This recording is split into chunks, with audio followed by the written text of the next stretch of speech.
Check 1 2 1 2, bitch.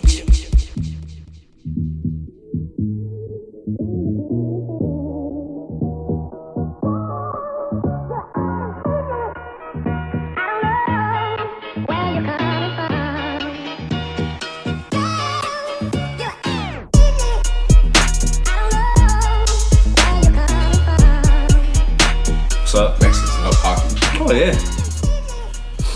Fuck hockey. Yo, this is episode 119. 119 of the Illogical Sense Podcast. This is your boy Busby. And over here is your boy JC No Hats. And we are better at marching. Yeah. Yo, what up?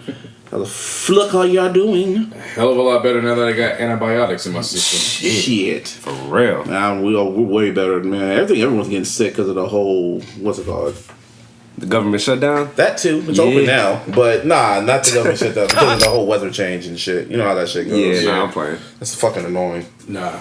Shout out my baby Larissa, man. Like, she helped get me all the way back. No, round of applause. It was funny because when I really started feeling better, before we were going to sleep, I was looking there, I was like, You're right. You. Nah, it was like, you're right. Men are trash. Because you done made me soup. You done got every tea. And if you were sick, I just put you under a blanket and I keep checking on you every hour and a half. I would do the same shit. Like a mom. And she kissed me on my forehead. She goes, I know, baby. Go to sleep. Okay. And you put your thumb in your mouth. What did I do? I went to my mama's play. Air horns. Yeah, my mom did a play called Big River. It's kind of like the story of Huckleberry Finn. She was in the background dancing and shit like that. Nice. That was pretty dope. That's what's up. I went there. It was it wasn't opening night. It was like a practice for her. It was like a super final practice rehearsal with the crowd and shit like that. Okay. And it was pretty dope. You know, it's still open, so she kind of wanted you to be there, but I really wanted to be there, but yeah, she was mad at you. You better make it up. How can you get mad at somebody for being sick? I told her that, but it was like just I She's tried like, to explain all fuck that. Yeah, but you know, Mom wasn't having that shit. Yeah, so No, when you told me there were more dates, I was like, okay, cool. yeah, there was more dates. Because, nah, I was not in a position to even try you were to. All trash. the antibiotics that they gave me is all drowsy. So I can't even take anything during the day, otherwise I'm going to fly off the damn road when I'm driving. Awesome. Damn. I just imagine just the whole, just flying off the road and car. Then you're like fucking gif of the car just flying over the cliff and then blowing up. And for fucking $75 at a damn copay, I'd like to, let the $15 prescription at least run its full course. Damn, you can't even afford to be sick. Ain't that some bullshit? Can't afford to be sick, man. Shout out my mom. Shit, she's the one that fronted me to go see the damn doctor. Because I gotta pay the insurance that's just under $100 this week. Ain't that about a bitch? Shit. Is that the yuck? Is this a yuck? Nah. Yeah, that's a Fucking yuck. $200 in insurance, a visit, and medication. Yeah, that's Welcome bad. to America. Seriously. This is America. What else did I do? My Netflix was kind of fucked up. Well, the PS4 part of it's kind of fucked up. It works on every other. PS4 is fucked up. No, the PS4. Not American-made Xbox. Give me a hell. Oh, yeah. God damn it. that was pretty raw. Anyways, no, but seriously, it works on everything else on the smart TV, my phone, the laptop, and everything else on Netflix on my PS4 works from the Hulu to the WWE Network to everything else. But when I go to Netflix, it just has trouble loading. It works sometimes, but other times it's like so. Well, that means I would mean what? make consoles American again. No, but it's worked before. That's the crazy part about it.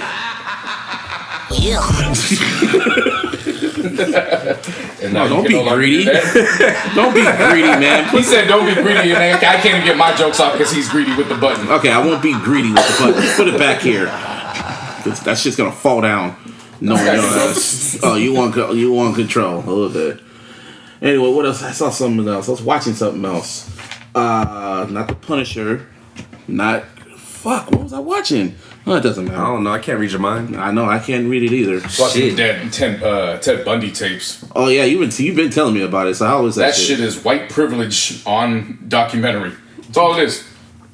Okay. Like I'm watching that and I'm like, this man didn't want redemption or anything. All he wanted was celebrity for killing all those innocent women all throughout, and then not even just murdering them, but then molesting the corpses after that.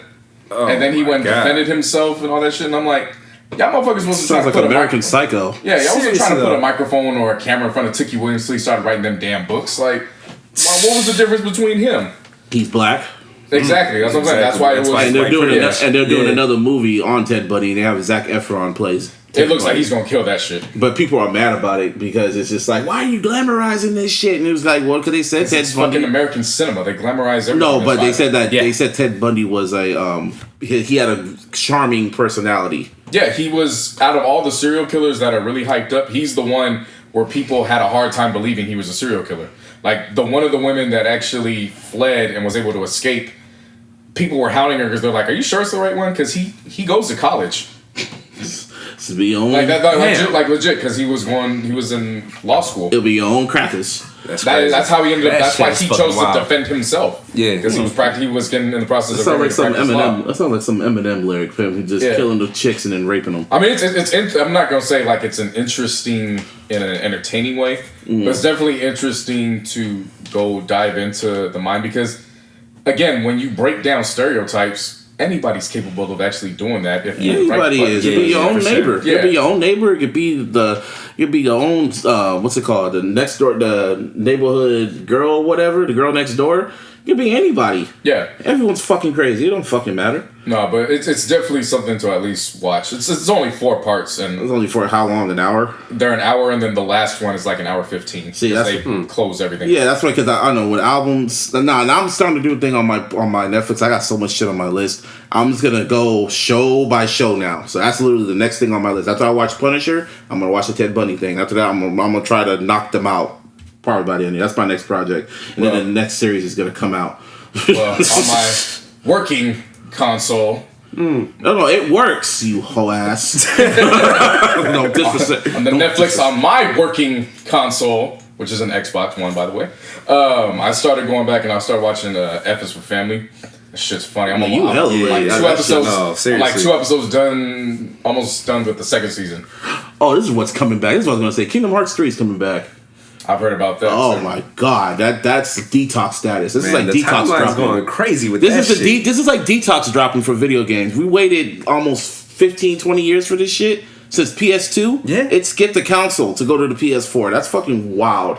That's fucking wild. Yeah. Man. Disney's just everyone was at Square Enix like it's about fucking time. Yeah, but what is it? Today's the 28th. Shout out to J. Cole. Oh yeah, he turned 30 something. 34, I think. 34? Yeah, he's 34. Yeah, 34. Yeah. Okay. Yeah. Simba. Grown Simba. That's his unofficial mascot, Simba. Mm-hmm. Yeah. Good for him. Yeah, so shouts out to him. And it just slipped my head why I even brought him up. But anyways, that's the reason why I brought him up. Because today is the 28th.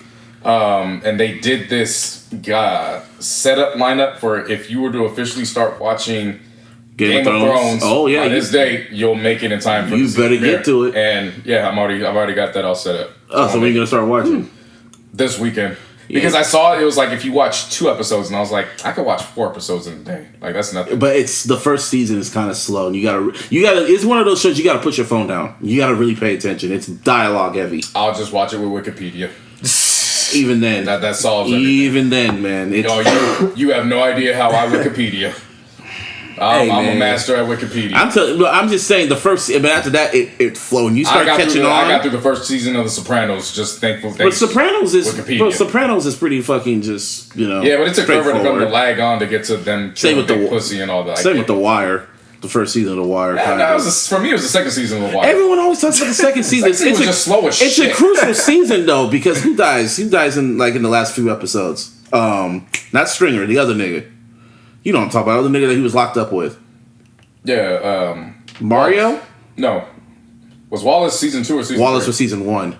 Wallace died in season 1. I don't know. Fuck it. It's been a while since I watched So anyways. Michael B. Jordan died in that one. That's all you need to know. Dies in every role. Almost every role. Unless he's from Oakland. He died then too. Oh no, well, he coming back. Before I got online, they said he's coming back as Killmonger for Black Panther 2. Of course. I mean, in the comics, not even that. I mean, even in the comic books, they revived him like 3 times. I saw that coming. I was like, he's gonna be a good guy too, probably. Really? Now that'd be weird. He'll probably. I mean, he wasn't an anti-hero. He wasn't really a villain. Yeah, no, I mean, I get it, but I mean, it'd be kind of weird just for him to just be like, oh, okay, now that you brought me back. No. He's not gonna be like nice. that. He's not gonna be nice. He's still gonna probably find himself and find his black. See, that would be cool. That would be cool. I could ride with that. But no, I'm officially gonna start watching Game of Thrones. Let me know when you get to the Red Wedding, and don't spoil yourself. This is one of those. Do not Wikipedia it. Do not spoil yourself when it comes to the Red Wedding. I really mean that. Okay. You're gonna still do it, aren't you? No.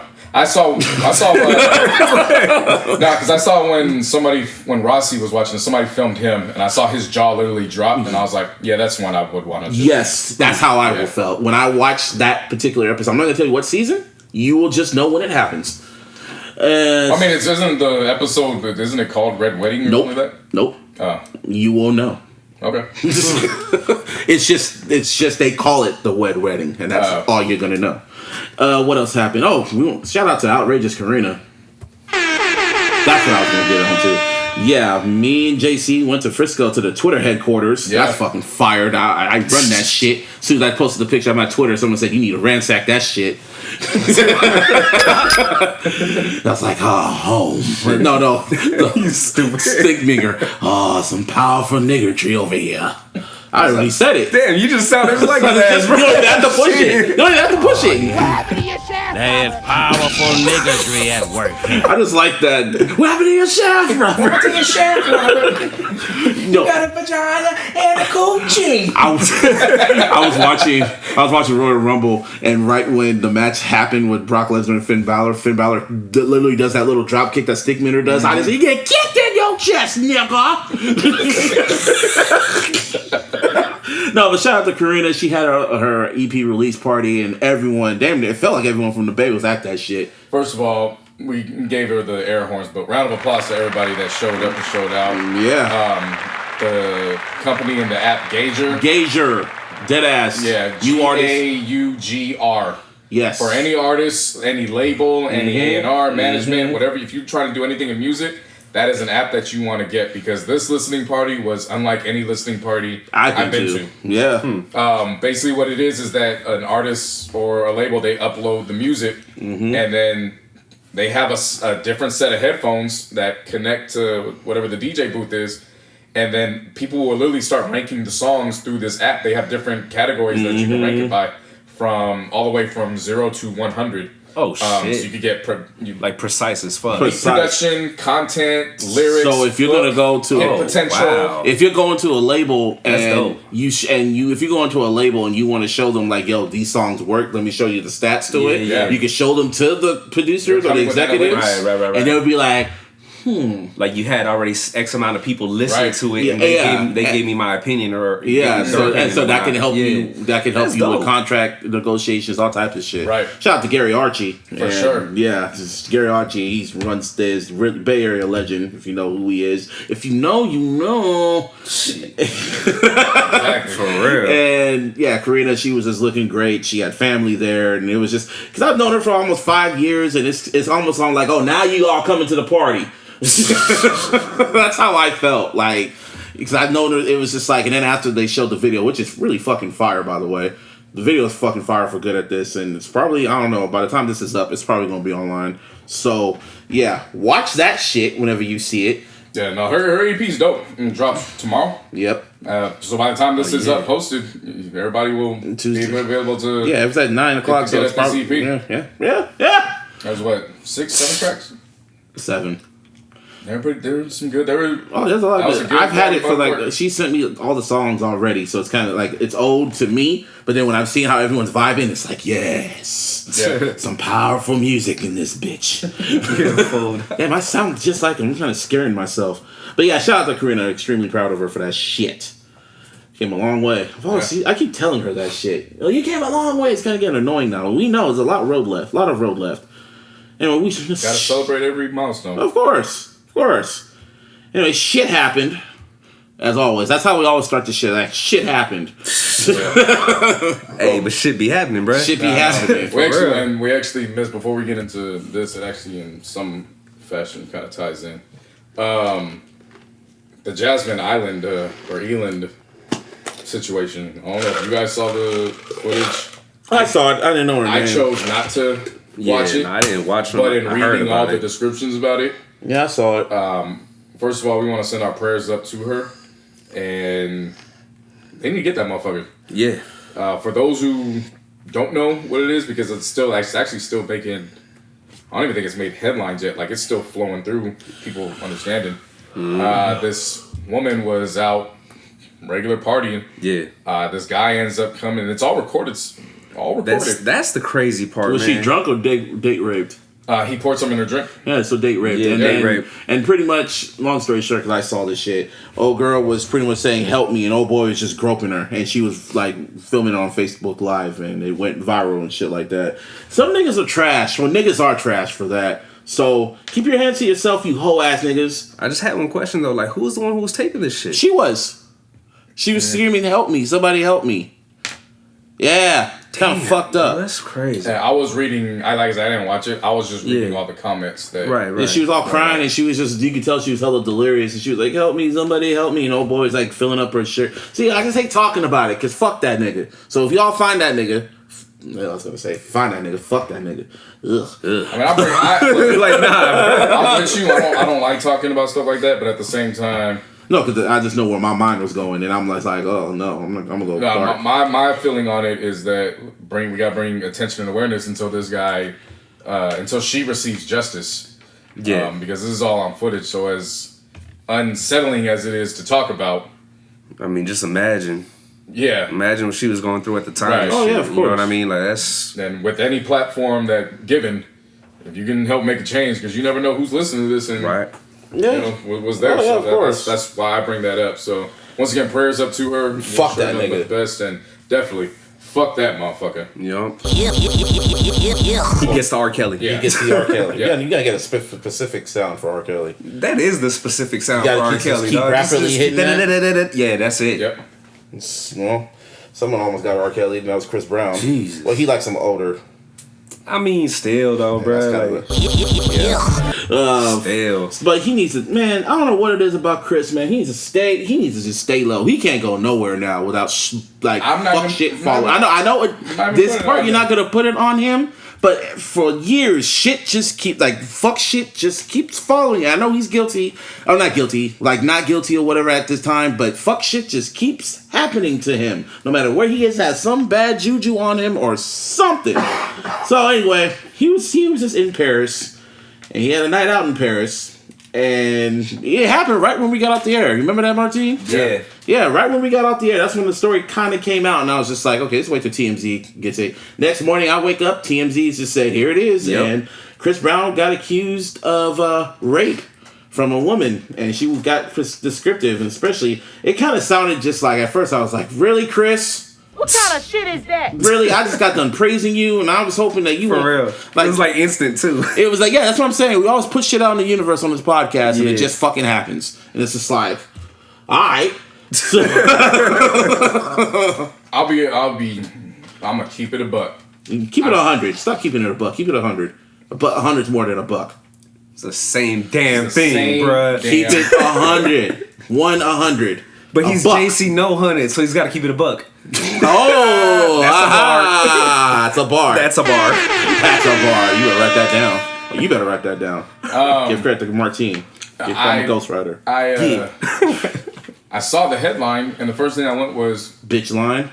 I'm gonna wait this out because I'm not gonna jump to conclusions because there's no information other than he's been brought in. That's when it first I saw a bunch of people jumping to conclusions, and I'm like, have we not learned all last year what happens when people jump to conclusions? I mean, we saw Reuben Foster, even though he got himself back into the situation, and then it seems like the lies came out again. Exactly. You got other situations where it's just like, no, I want this to progress and then make a decision. Not even 2 hours later, this motherfucker walking out, no charges, and the woman claims that no, he didn't rape me. I know, lied. And then after that, he comes out saying, I'm gonna sue your ass, bitch. Yeah. So I was just like, I really wish he could, man. He like, should. seriously. No, He needs to. I don't know if he can though. yeah, he can. He'll figure it out. And I hope he could. I saw a lot of people who were not willing to backtrack those claims that they made against Chris It was mainly Brown. women. Come on, It was man. mainly women. As a result of that. It was mainly women that did that. Oh, well, obviously. A lot of these for women, obvious reasons, well, though, obvious too. You know what I mean? Yeah. Yeah, but some women don't like to be wrong. And they would just stay on that stone. They would get quiet and just keep tweeting like nothing even happened. That's how the internet is. That's how it is. But I just find this very, very funny how this happened to Chris. Because, a few weeks ago, his singles popping. He just bought his masters. And I think that's the thing that got it. He bought his masters. And then all of a sudden, and then he goes to Paris. All of a sudden, he's accused of rape. And it's like, hold up. What? Oh, that's they. Man. That's they. Yep. They. Yeah. Like, who'd you piss off, Chris? Because it seems like everywhere you go. He pissed off the industry, bro.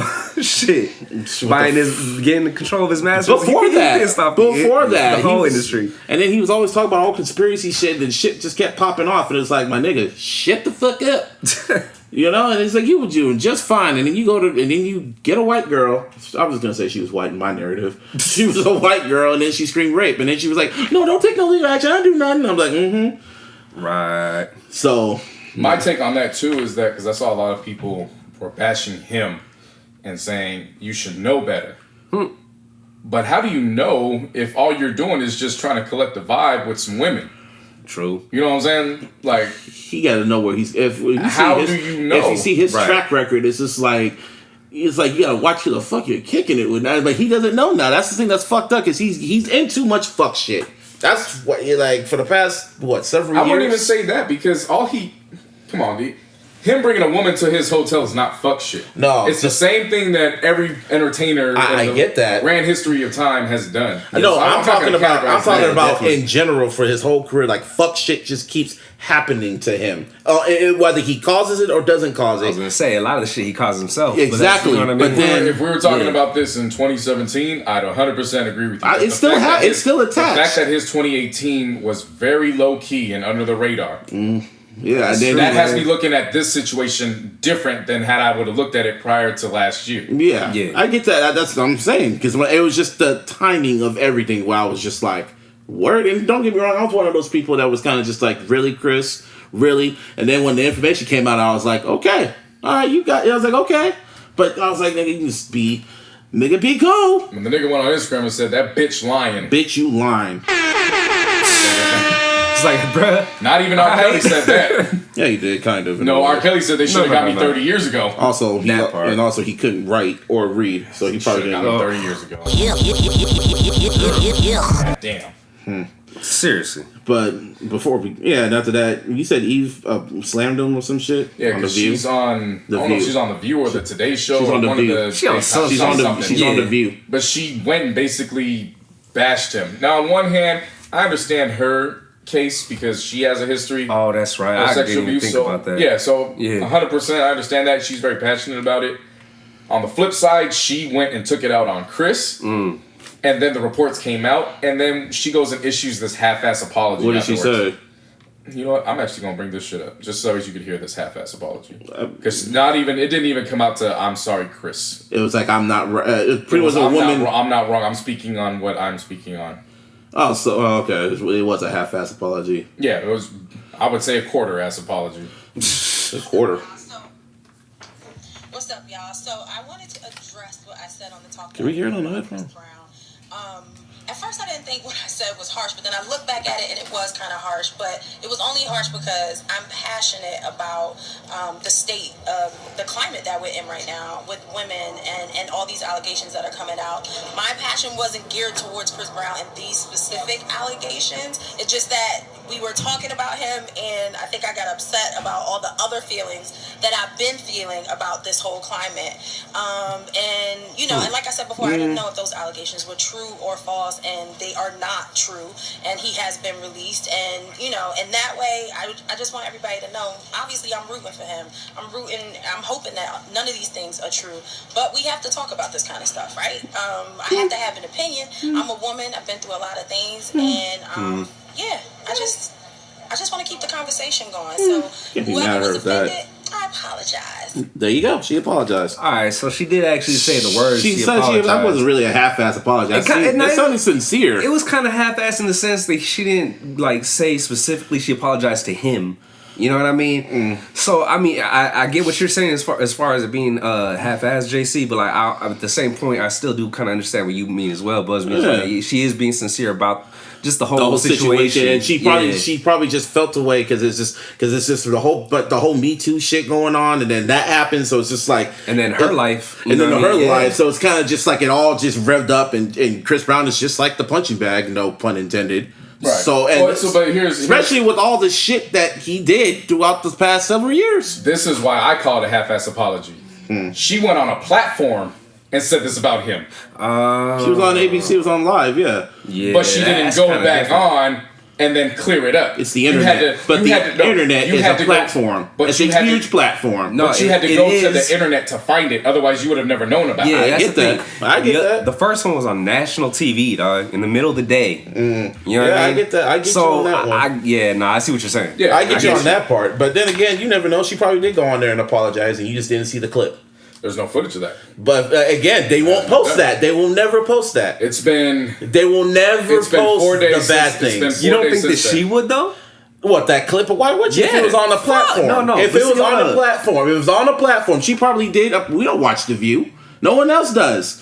But they like posting the fuck shit. If she apologized on The View, we wouldn't know because it's not on Instagram.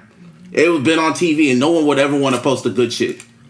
I don't know. That's just a point. Just personally, like being the fact that she's like a celebrity herself, I could see that being reposted like on the Shade Room or something like that, and I didn't see nothing, bro. Because that won't bring in no hits. They like fuckery. Shade Room likes fuckery. No, I agree with you. Yes, they do. They like fuck. They will never post anything like really positive. If someone said, "Okay, I fucked up on that," they won't post that. I guarantee you. I'm almost positive I could find something because I know there was something recently. I'm not going to do it because that's going to take too much. Oh yeah, it will. Time. But I'm just saying, hypothetically speaking, she probably did, and you just don't because we don't watch The View. Yeah. So that's just the point I make. At the end of the day, man, Chris Brown, fuck. I don't know what to tell you. Just stay low. Be in your hotel. Be in your house. Serious. Just don't leave the house. Don't leave the house. And before we go on, fuck Wade Robson again.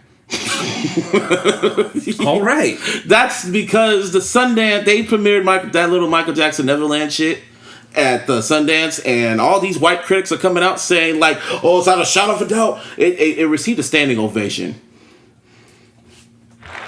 Yeah. Don't do that. Why'd you clap, you fucking asshole? I was letting them hear it. That was the standing ovation. Hey, from us, but you said there was a standing ovation. There was a standing ovation because it was 4 hours. So they said there was like, and the white fucking critics were all going like, "Oh, it's really just disturbing, and it's just a 2-hour break, and I'm just having goosebumps." It was the exact opposite of how it was like, you know how black folks were like really just, fucked up over the whole R. Kelly shit. Mm-hmm. Well, for them it was just like, oh my god, this is the same white media that was calling him Wacko Jacko and shit. Even the whole critics were all going like, well, these are the crimes that he committed and blah, blah. I was like, what do you mean the crimes he committed? The crimes that he was acquitted of? That said not guilty where there's no evidence? Fuck out of here. What kind of shit is that? Ain't that right, Smokey? What kind of shit is that? Sounds better on these headphones.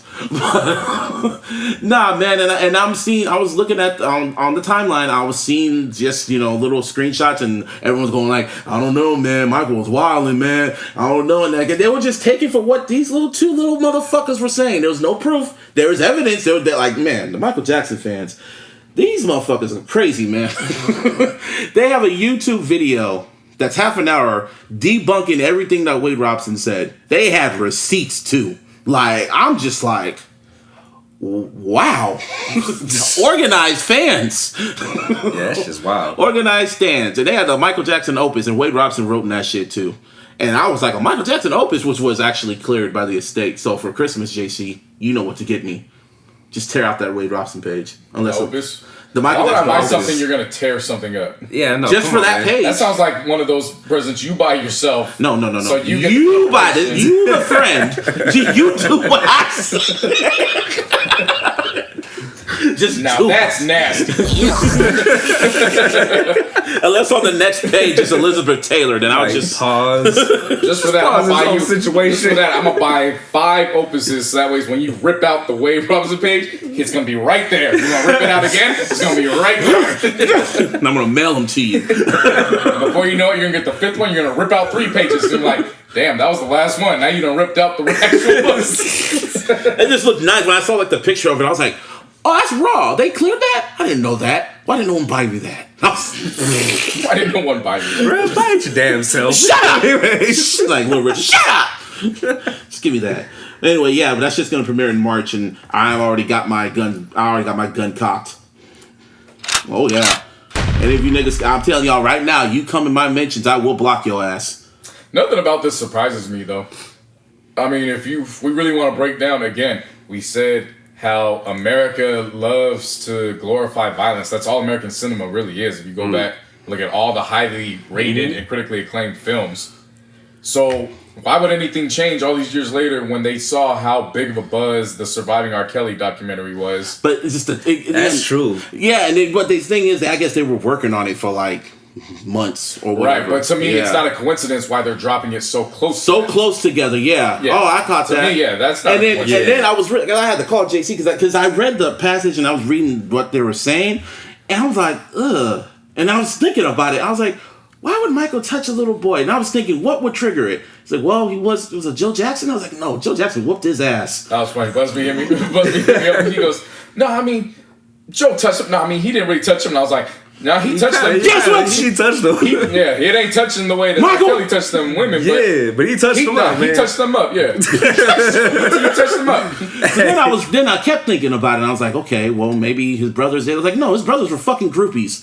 And that's documented. They all said it. They all were fucking groupies. Michael They didn't. were sharing them. Fucking Jermaine and Randy have the same. Their kids are their nieces and nephews. That's so fucking weird, man. Yeah. Like, seriously. Hey, man, they were getting it in. Yeah.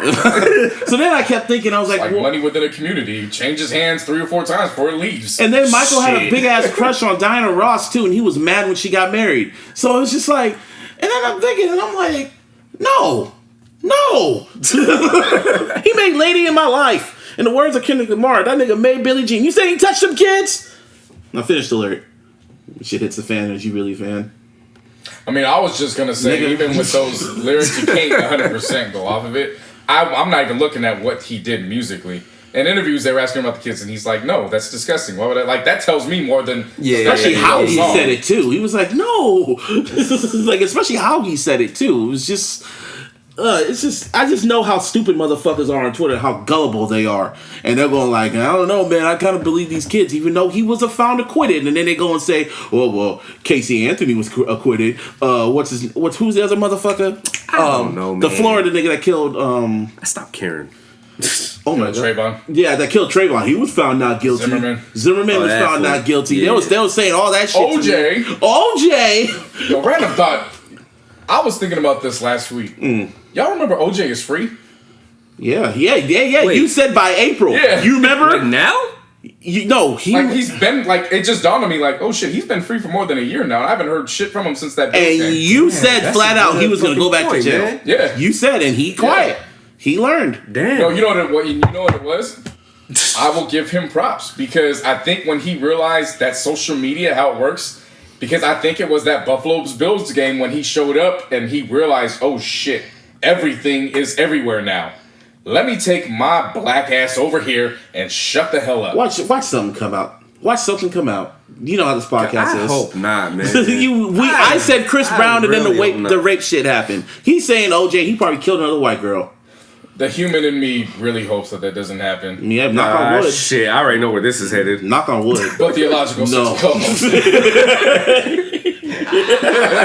That's how we open next week. Shit. I just considering the Super Bowl is this weekend, and just if you get OJ news in the mix of that. Oh my God! Come on, man. We don't need that. We don't need that, bro. No, but I'm saying We really don't need that I don't shit. even want it to be like involved in Yeah, you murder. do. It could just be something where he tries to steal his own shit again. And Why is it got to go to murder? I don't want nobody hurt. I mean, he just goes to try to steal his own shit. and then he shoots his foot. Okay. And then he goes to jail because he was, he's on parole. Because he shot himself. He has a weapon. Oh, yeah, Cheddar with a weapon. So you want him to cheddar bob himself? No, the human in me Flexible wants him. Burris. There's real life. I know, but flexible. It's he cheddar bob. Cheddar bob became his own. Cheddar Bob The name. is human in the movie. in me, the one that has empathy, the one that is in tune with himself and has soul and feelings and wants everybody to prosper. But you remember part 5. I want him to go off into the sunset and But you remember live whatever's remainder of his life. You remember part 5. And JC No Hunnits remembers part 5. You got an alias now. Which is why, Right. Yeah. That's all I'm saying. Just want content. That's all I'm saying. One more thing about the Michael shit, because this goes back to the Chris Brown, how the whole timing of all that shit happened. Then I started really thinking about when Michael started dissing Sony, and he wanted out of his label and shit like that, saying fuck Tommy Mottola. And then a few months later, that's when the second accusations came out. They're real. They'll come after your ass. Yeah. They know. You're more valuable when you're in controversy or dead. Mm-hmm. That's when, gotta be careful about them labels. Yeah. Hey, everybody should know when when he got ownership of his masters. Just a matter of time. Yeah. Who else got? It won't be that quick. Who else got their masters? Someone else got their masters. Iggy got her master. She white. Don't matter. Oh yeah. No, she good. About that. She alright. She alright. Anyway, that's besides the point. Anyway, fuck them niggas. And some new music came out. And it did. From Shady Records. Out of sight. Out of mind. Shady Records is known to release. Before this album came out, anything besides Eminem, their albums always sound almost the same, damn near. Just a bunch of ribbity rap rapping. Yeah. With powerful, like bass heavy music and shit. From the Obi Trice to the D12s to the Slaughterhouses to even Yellow Wolf. They all have that. Shit, I didn't even think about that. You're right. The only Cassius is EP. And 50 Cent too. Is 50 kind of Shady Records or Shady I After? don't count. I don't count. This He is was why like I his don't. own monster, man. Yeah. Everybody keeps bringing up 50 Cent, and rightfully so. He was shady. He was Aftermath. I And get signed it. him, yeah. I get that. I hold him in a different light because there was a bidding war for him. Mm-hmm. Yeah. I don't think there was a bidding war for Obi Trice. Nah, D12, D12 to go to another label D12 when was- M is there. D12 was Shady Records was made because of D12. Right. So with 50 was doing $50,000 shows in Europe off of mixtapes. Mm-hmm. Again, he was coming, whether people were ready or not. So I hold that in a different regard. So, but when you hear albums coming out of Shady Records, you know you're gonna hear a whole bunch of rap, and that's pretty much the stereotype they have on themselves. Just a whole bunch of rap that you will guarantee to hear some rap records where the music be good. That's up for interpretation. So you know the specific sound. Now, when he signed Westside Gunn and Conway and this Compton dude Boogie, everyone questioned, why did M sign these niggas? Because they're completely different than anybody he's ever signed. Mm-hmm. Especially when you listen to Westside Gunn and Conway, they're like some New York niggas, some grimy New York niggas. And I'm like, why did M sign him? So then I was thinking about Boogie because I never really listened to him. And then when I heard Self Destruction, I'm like, oh, okay. And then I remember the video, and then I was like, oh, M signed him. And then I was like, oh, Interscope really has to put picture to him. Like, okay, let's see where this goes. And then I heard fucking Silent Ride Home, Oof. Silent Ride, and I was like, oh, this is going to be one of these albums.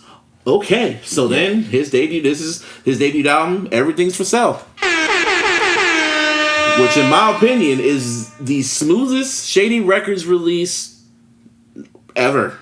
Which isn't saying much because there's only a handful of artists that have come out on Shady. Well, we got Bobby Creekwater, but he was smooth too, but he never dropped nothing. He never dropped none. Stat Quo was now working with Game as he was Shady Aftermath, and he was right. Shady Aftermath, right. Stat Quo, but then he just all they dropped on was the re-up. Yeah, that's all they were on, really. Yeah, Cassius dropped that EP, which is kind of underrated. So I mean, that's not saying much, but this is one of those albums that by the end of the year we'll look back and. It's early. It dropped early too. Sure. It dropped early. Sure. It dropped early, but this is all I've been blasting. Yeah, I didn't know what to expect with this. I was ready for it. I was ready for it. I just didn't know what to expect. Yeah. As soon as this nigga said on the tired side of tired reflections. Yeah. He said, "I'm tired of waiting for God. I want to get murdered," and that shit said. Boom. And it transitioned right in, and I was like, "Oh, this is where we're going." Oh, this shit? Okay. Oh, you got my... What's that shit? He said, oh, what was that shit? He said, oh, now you got my attention. Sir, you had my interest. Now you have my attention. Where's that from? Django. Oh yeah. Yeah. So Larissa came over afterwards. She had an event at work, and then she was tired. She came back. She had already crashed out, and I was like, I'm gonna listen to this album, then I'm coming to bed. So my headphones were on. Did and you tell her Eminem was on there? No, because she was going to bed.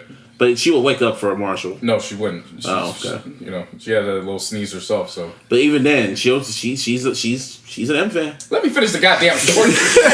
Like who's telling the story right now? I'm so lost, bro. Nah, go on. Shit. Yeah. So as I'm listening, that part comes up. That was when I physically perched myself up. Like, oh, we going here. Oh, we're going here. Okay, cool. Mm-hmm. Yeah, let's do this. Then the transition to Silent Ride. Oh, it was a perfect transition. Mm-hmm. Oh yeah, and it was just like, and it's smooth. And you go to Swap Meet, and then LOL SMH, which is literally 2 songs in one. And it's an interlude, and it literally goes back and forth. And I was just like, oh wow! And it's like the whole vibe of the album is just smooth. Oh yeah, that's just definitely just smooth. Like it's like smoky Seriously. music. Soho with JID. I was like, yes, Skydive is my shit. Soho was a perfect song to let JID steal the show for that minute or so. Yeah. It wasn't something where you forgot Boogie was on there. Yeah. But at the same time, you knew JID was shining in that moment. Right? That was a nice handoff. And then Live 95, it was like, oh. Live 95 is that's a joint right there. So let's skip that one. Yeah, I know. I was about to say. Skydive and Skydive 2. Woo! That's an incredible sequel. Just a few tracks later. Yeah. Then you get Black, who I didn't know they were actually boys. They're real life friends. Yeah.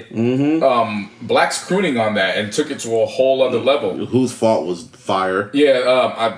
I forget. I know dude's name is Christian. Christian Scott Atuda. Yeah, he's the trumpeter. Oh, okay. He's been on tracks. You wouldn't know unless you looked at the credits. Okay. As soon as I saw him, I was like, okay, now I want to know where this goes. He killed that shit. Yes. That trumpet floated all over that beat. No Warning was fire. Only thing that's one out of fucking that's out of spot is Self Destruction. I don't know why you put that on there.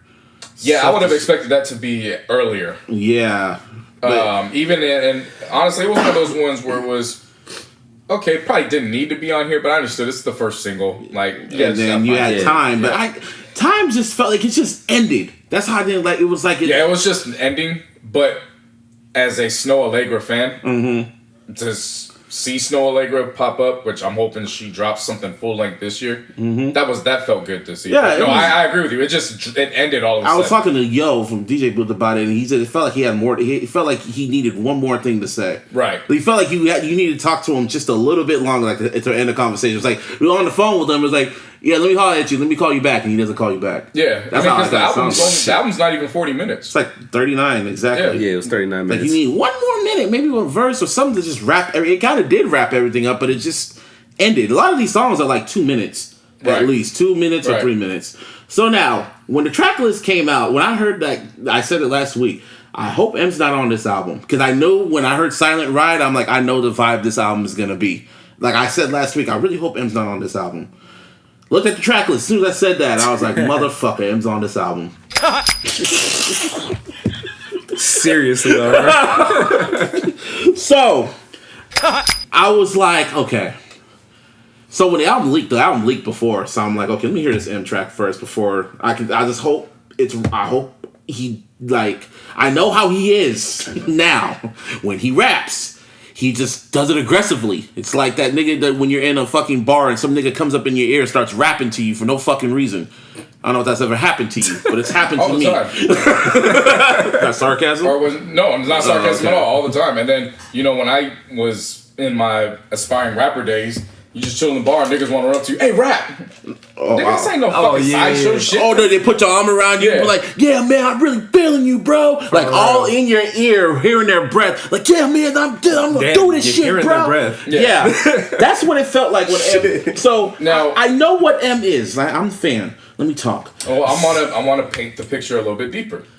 For those who are familiar with Street Runner, because Street Runner is the producer, and that's M, and that's one of the producers that was on Kamikaze that M's working on. Right. So Street Runner and S1 also. I don't know if he served as a co-producer. S1 was on, or if he was just like some co-writer. Maybe they sampled something that he produced as well. Either way, if you're familiar with those guys, you understand you don't necessarily get that aggressive unless they make a progressive beat. Right. Otherwise, they could get into their smooth, like little melodrama back. That's not to say that you can't rip the track. Yeah. But those are more introspective bars that you want to kick. And I know M is capable of making introspective bars. Yeah. I've heard him do it from Every now and then. From like 2000 to 2005. I can hear it on Love Me. I can hear it on Spend Some Time. That was on Encore. I heard it on One Day at a Time, the song he did with Pac. I know what he's capable of when he feels like it. Now lately, he's on that I want to out-rap the whole world for no reason. Like he's spitting with a big-ass chip on his shoulder. So, when you hear this album, this whole album is like one vibe. Like you're in a vibe and you just want to smooth out. So then Rainy Days comes on and it's kind of hard. Like Boogie's doing like how he was rapping throughout the whole album. Yeah. Then M was coming. I'm like, please don't. Oh yeah, you knew he was coming because the beat was changing. No. It did. Yeah, it changed Like as soon as he spoke. As soon as he. Like, As soon as. How'd it go? Yes, it was changing. I thought you went change. I thought you trying to go with the beat. How the beat sounded. Oh no. Nah. So you heard M's verse. Like when he started speaking, I was like, shit. Here we go.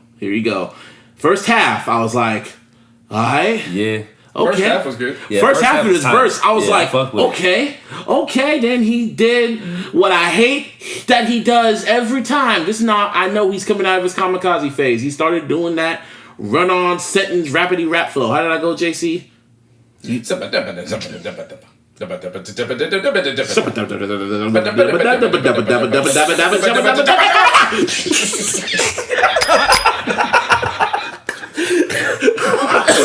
The napkin. It's always so monotone. Yeah, It's like really one no. mic. It's like he pressed fast forward on Nas's one mic and it just gets slow. And the wild thing is it's a dope cadence too. Yeah. It's overkill when he does it. Like the first half, if he would have just kept going on how that was going, I'm like, keep going. Oh yeah, keep going. The beat. Keep That just shit was riding cool. the beat, and then he just. And I know how he can switch his flow up when he just felt like, okay, like in Mad TV, look what I can do. That's pretty much what he was on. He was like, he was like, shut up. I'm like, no, what are you doing? What are you doing? Stop that. Stop. You're doing it. Okay. And then by the last half, I was like, all right. And then after that, because that was the first thing I heard when I listened to the album, I wanted to see how he flowed. I'm like, okay, let me get back to this before I make my. Because I was going to react. I was mad at first. Wow. I was mad at first. Busby react to something? I would have never guessed. No, I have a delayed reaction now. Oh. I grown up. So. No. Take that for what you want. So I went back and listened to the album, and then when I got to that M verse again, I felt that. Then I went from anger to just being very indifferent. I'm very indifferent about it because it was like, as I predicted, he was not needed on this particular album. I know you're the boss, Marshall, but when you hear how an album is sounding, you don't need to be on it. This sounds like Boogie got forced to put him on because that's his boss. He was like, well, I guess. I mean, but also, who's gonna turn down a verse from Eminem? But like, yeah, you know what I'm saying? I know what you mean. That's impossible. I know what you mean. Man. He couldn't say no because it's his boss. Obviously, it's his boss too. It's his boss. He signs the checks. Or Paul does. But, whatever. Same shit. Yeah. So I was just like, whatever. So then I was thinking, oh, damn, here comes Twitter. It was kind of like from The Matrix, like when Morpheus knew when the things were coming, he just looked up and here they come. That's Day. To this day. That's Black Twitter. To this day. Man, niggas were roasting that verse. It was just like, and I'm a stan, and I can't defend it. I can defend it, but it was just like, I mean, you could try. I could try, but it's like there's no point. I already tried defending that fucking little freestyle shit he did at the end of the year. I couldn't defend that. Nope. Now it's just like, yeah, I was one of those where, again, so I ran it 3 different streaming sites. So again, first one was on Spotify, second listen on look Tidal. at you giving money to the artists. Yeah, giving you a little pennies. And then the third one, I was like, okay, I don't even really need to listen to it on Apple Music, so I bought it. Oh. That's what's up. It's an album that is. Oh yeah. It's worth investing in. I was kind of mad. I went to Target and it wasn't there. Yeah, no, this. Come on, man. Were you really surprised? Well, I didn't know how their fucking CD section is literally gone now. Because I went there on Friday. Which one did you go to? The one off by Silver Creek.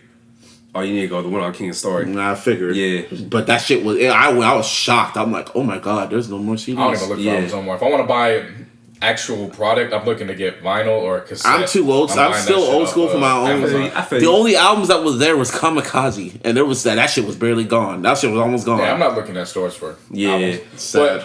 But Sad so life. when I'm going through the listens, like my first listen, I didn't even really listen to M's verse like that because I'm just trying to go through the styles. I just know it stuck out. Yeah. And not necessarily in a good way, but I was like, okay, maybe it's just the first listen. Second one, I was like, okay, he's ripping this.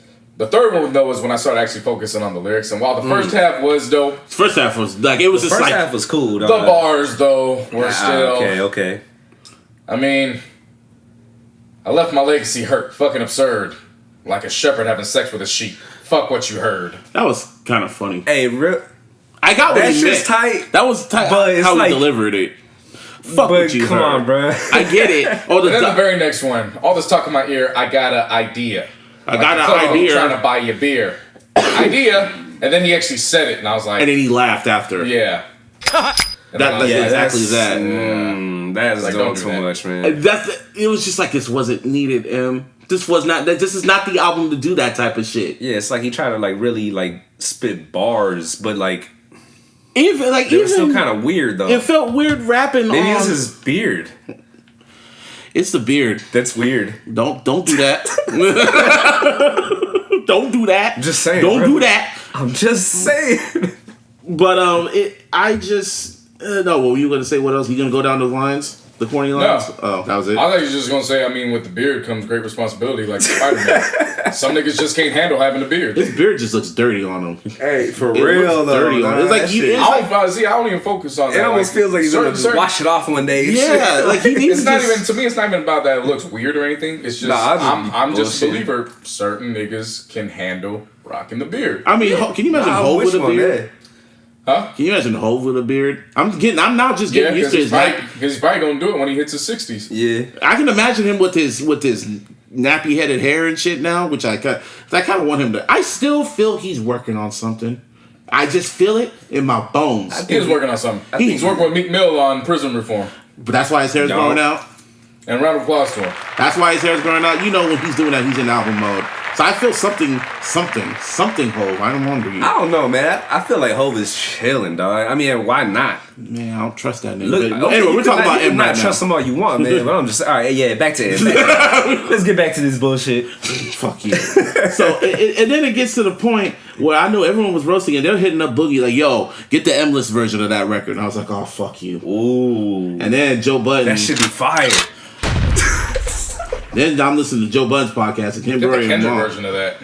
If Kendrick was on there, Kendrick would have fit perfectly on that, but he would have did it better. I mean, Ali makes I it know. happen. Yeah, I know how Kendrick is. I mean, that's Compton, dude. He's not gonna let you down, dog. Well, yeah, but then You know he what I probably mean? wouldn't have released it because it would have been too damn hard. Probably. Can you imagine if Probably. He imagine released this version with Eminem and he got dissed for it, so. imagine if he had M and Kendrick on there and then everyone would have said, yeah, take M's verse off. Anyway. Yeah. Then I go listen to Joe Budden's podcast and him, Rory, and Mal just roasting, and then that's when my stand meter is just like, I can't take this no more. I just couldn't listen. It was just like, I can't take it. I could deal with Michael. I get like, I'm already at my wit's end with the whole Michael shit. So I don't want to hear more people dissing my childhood favorite rapper. So I turn that shit off. Yeah, But boxed into a corner now. Serious. it's like, like from Start swinging in there like Trey. Yep. I'm proud of it. But the point I'm trying to make, M did not need to do this. He did not. Man. Nah, but then the other half of it could have been worse. Imagine him on Self-Destruction. I said he would have sounded great on that. He would have, but just imagine how he is with the punchlines and all that other shit and the rapidy flow. But see, to me, that would have actually fit. It would have Because fit with that Self-Destruction song. is a kind of A bouncy a lighthearted, bouncy track. So Yeah. And he would have bounced from that's the thing when it comes to M. Yeah. You can deal with the slapstick comedy. lighthearted. Yeah.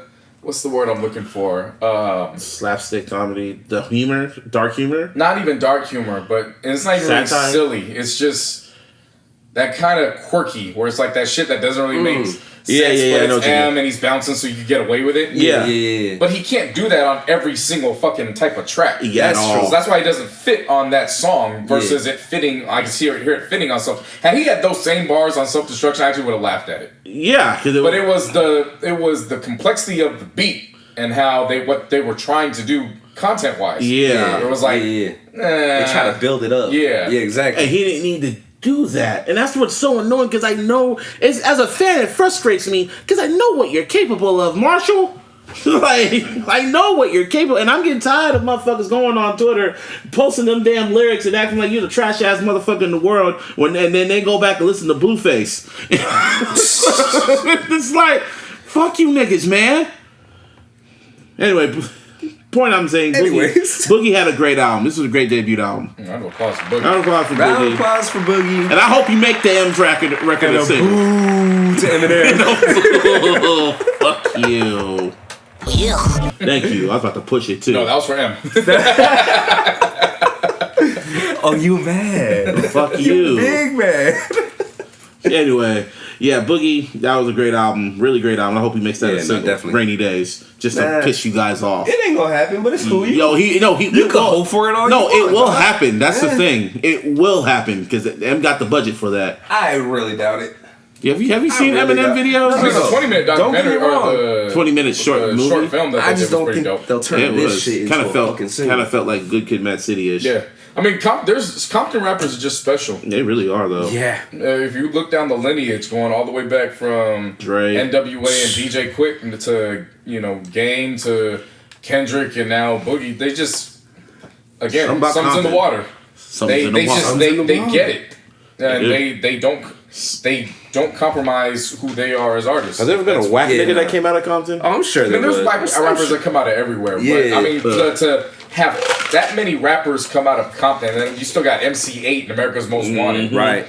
You know what I'm saying? Just that many niggas come out of Compton that just hit. Compton. Like that says something about that region. Yeah, man. Which is a fucking very small region. Yeah, that's the thing about it. Is like there's not a whole lot of people there and shit. And Yeah. they, look at how much is produced. Boogie, man. That's crazy. I can't wait to hear more from him. I really can't wait. I'm happy. And now M just released West Side Gun and Conroy's album. Yeah, please do Griselda right. And stay off the album. Dope. And is that the group That's name? the whole fucking entourage, label, crew. He just everything. signed West Side Gun and Conroy. Those are the only two he signed. But everybody comes with them because the features and then the extensions and all that. and better stay the fuck away. Unless it's time for it, you can jump on their records, but just stay away. I don't want to defend you again. Please. Or try to. Try to, because it's fucking getting tiring. Damn you. I hope he does it because I like laughing at your expense. I like laughing at your stand-up. It's funny. Fuck you. I mean, it's not bad. Yeah. Everyone likes saying it. I was like, I had to watch, I had to post a little gif of Samoa Joe have this little angry look on his face, and it was like how I look when I look at my timeline. This is my favorite rapper, and I gotta stop myself before looking crazy. And someone said Eminem's verse is trash, and it was his birthday. I was like, happy birthday, jackass.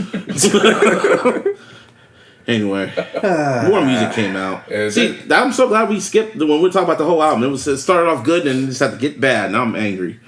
Well, there were some highlights on this next album. We had Dreezy, who dropped Big Dreez. I don't know if this is an EP. How many tracks?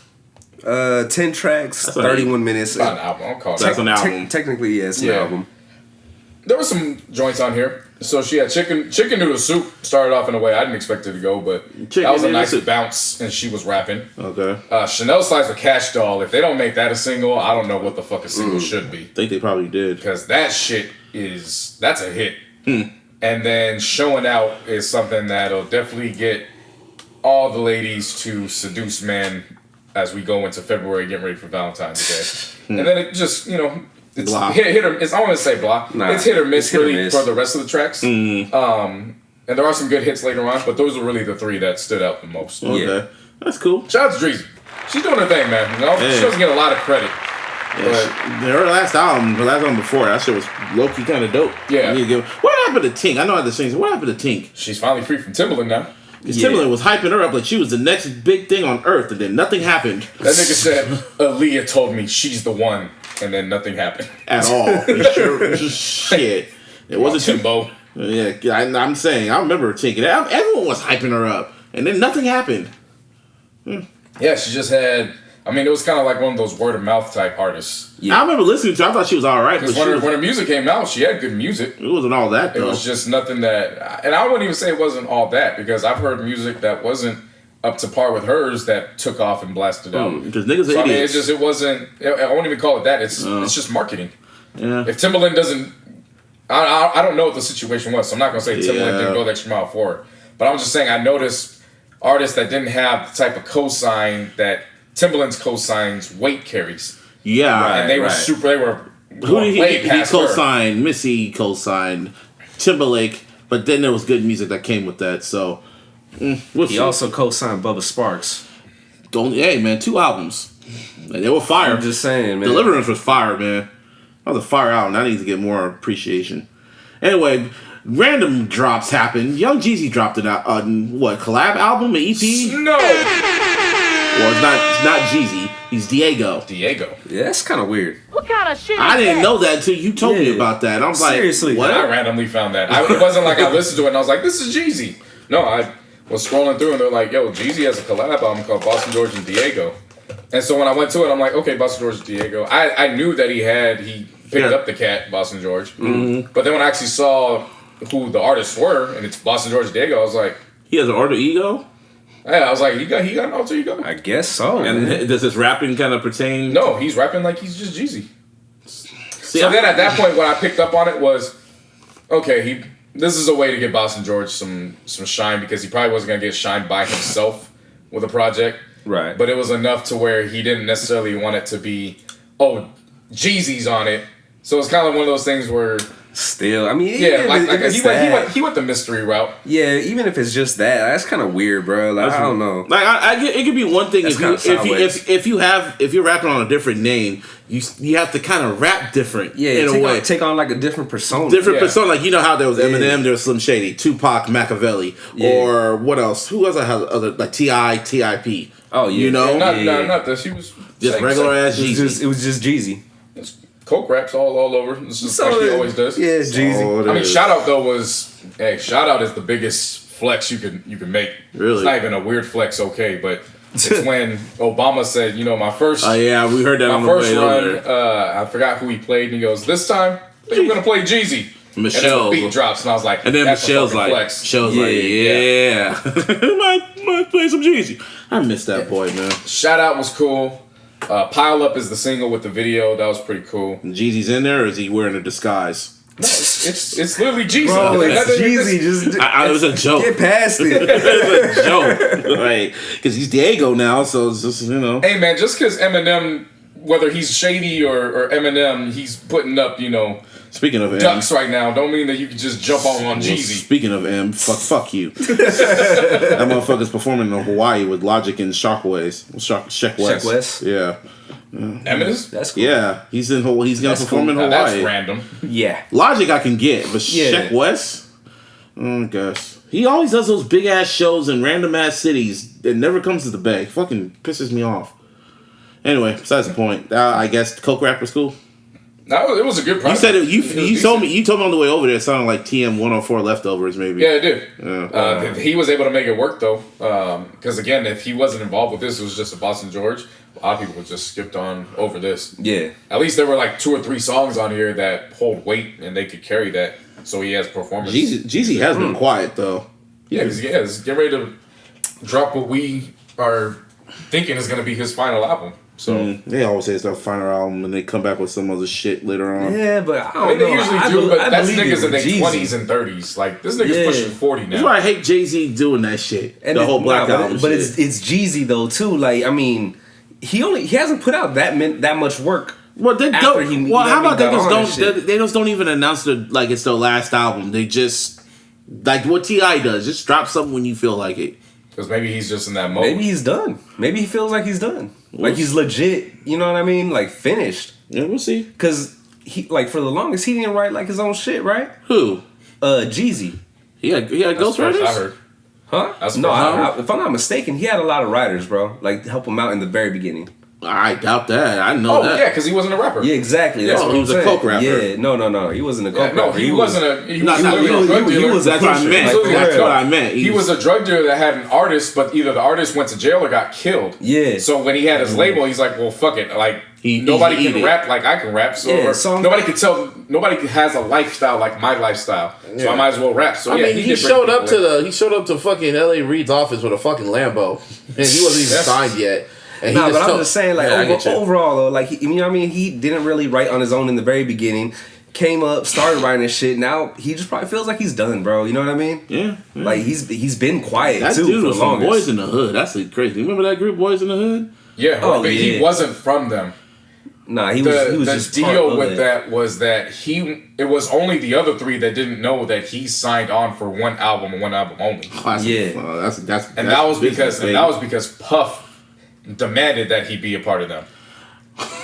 It wasn't like them niggas, all four of them niggas started all together. So he Yeah. saw It was- something in Jeezy. It was Yeah. like, Yeah. no, you with them. Yeah, so he Take went and that, did take that. Yeah, it wasn't like they were a group and he's like, okay, I'm going solo. Like he went into that like this is a one album deal and I'm out. Yeah, I remember Bad Boy South. I remember that. That never happened.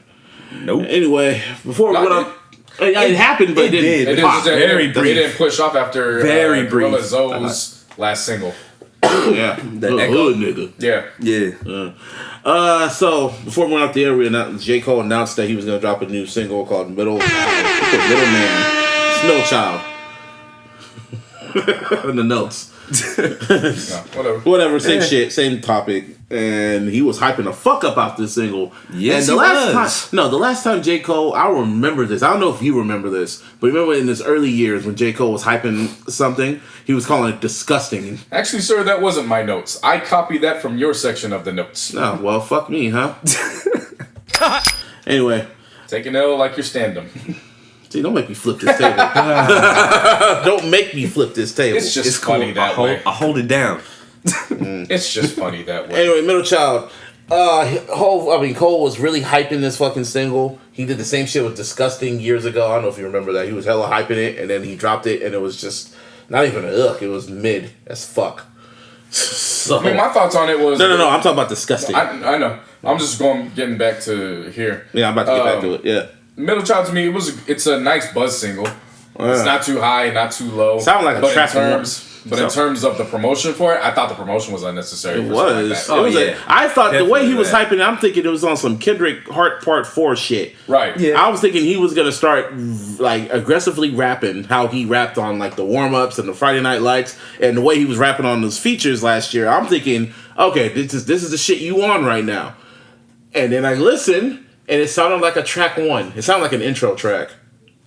You know, like it's I'm like not gonna say that. Nah. It just sounded like a buzz single. Yeah, I To feel me, like it's it's like- just to hype up his next project. Like no matter what. Like, it let's might put it be. to you this way. I only ran it back like twice and I didn't go back to it. Unless it's in an album form. And that's being generalist. Or playlist form. Or playlist form. Other than that, like when Heart Part 4 came out, I'm sorry to compare it, or Diplomatic Immunity, that's just bars. And I wanted bars from Cole. Yeah, this is more like a setup for the year. Yeah. But same with Heart 4, that was like a setup. And Diplomatic Immunity, that was It was more of a setup for the Kendrick album. You know what I'm saying?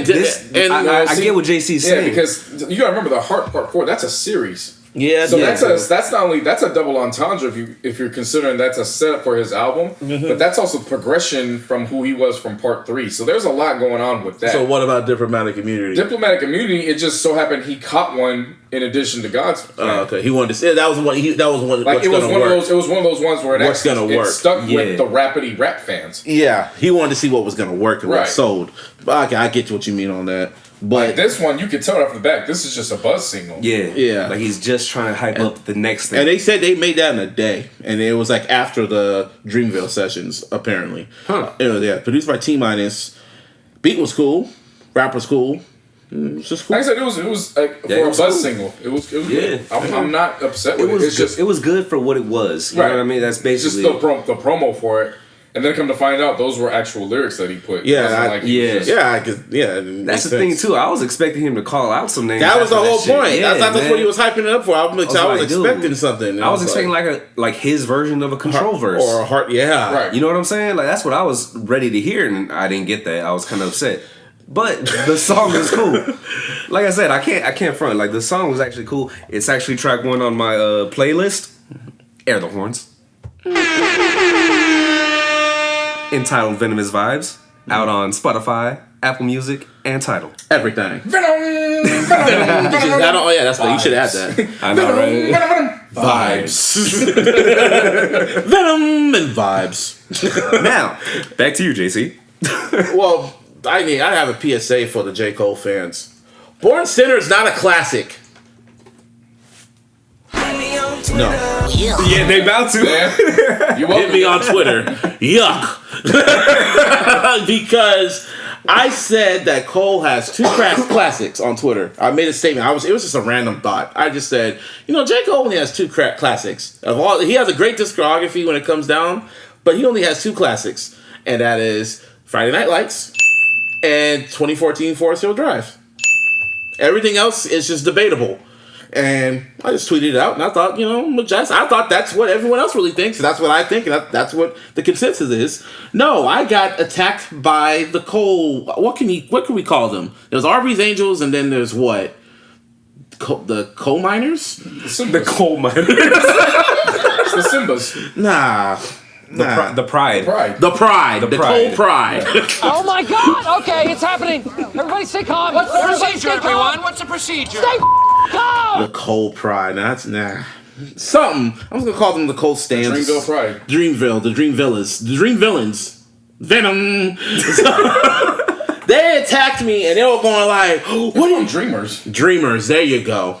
Dreamers. The Dreamers attacked me. Well, hold up. That's kind of already taken by the immigrants. I know, but our narrative is the Dreamers. All right, whatever, man. It's like a name. It's like a sports team. You could call the sports team. There's like different names. The Cardinals and NFL, Cardinals and baseball. Yeah, what we call Kendricks. What's it called? Duckworth.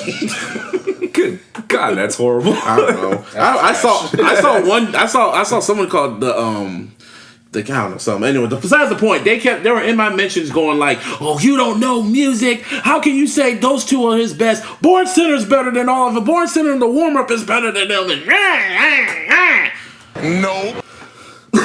And then I went back and I was like, I listened to Born Sinner and I'm like, nah. He said shit was gonna get way darker this time, and it didn't get dark. Something's still up. So yeah, Born Sinner to me is a confusing album. Yeah. How's it confusing? The songs are good. It's just the way it's sequenced. Is just the sequence. Yeah. And then I knew where it was going to. Like I was purposely watching from afar. Like Sting? No, like I was Scar watching the whole bird chase after Simba.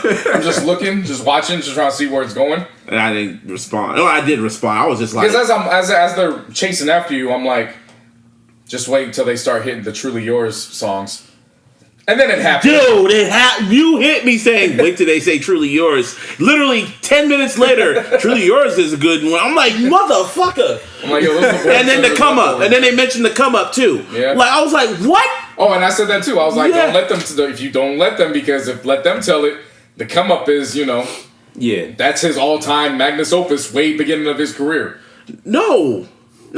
Crazy. It's a good, they're all good. Cole makes great music. Definitely. But no, Born Sinner's not, it's good, but it ain't touching Friday Night Lights. It's not even touching Sideline Story. Like, nah, let's keep it 100. It's not, it's like, it's alright. It's better than For Your Eyes Only. And maybe KOD, maybe. I know you liked it, but that's just to me. My alarm went off, bro. My cousin's got a crazy fan base. That's all it is. Yeah, no.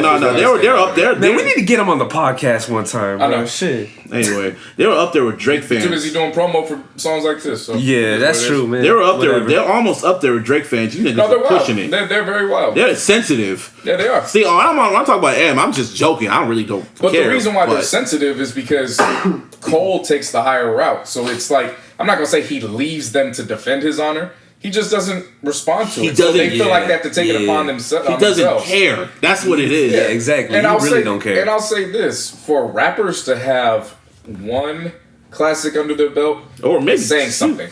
Two. When you have 2 that's confirmed, like Cats is like, yo, those are it. I don't know why they get upset with that. Like, why is that? Too. Why is that a problem? And the warm-up, not everything is going to be a fucking classic. And the warm-up, there's people in the world who still feel Nas has only one classic, and that's Illmatic. And he only has. You know what I'm saying? Yeah, no, I can see that. It's all, but that's what I'm trying to say is Nas's catalog to many is debatable. Right. Yeah. And we're talking about Nas, and that's Nas. Personally, I think people are saying J. Cole has 2.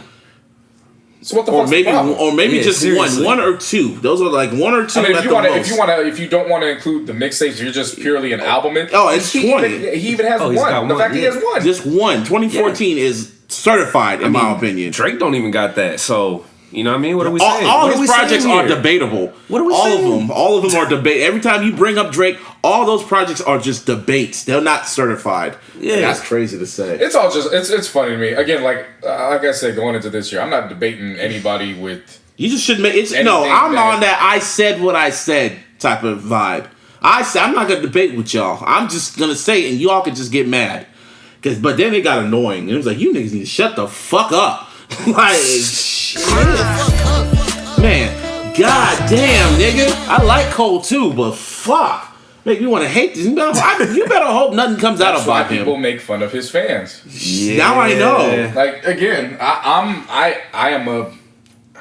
rock with Cole. Yeah, me too. But when the jokes fly, I get in on the jokes too. Yeah, it's funny.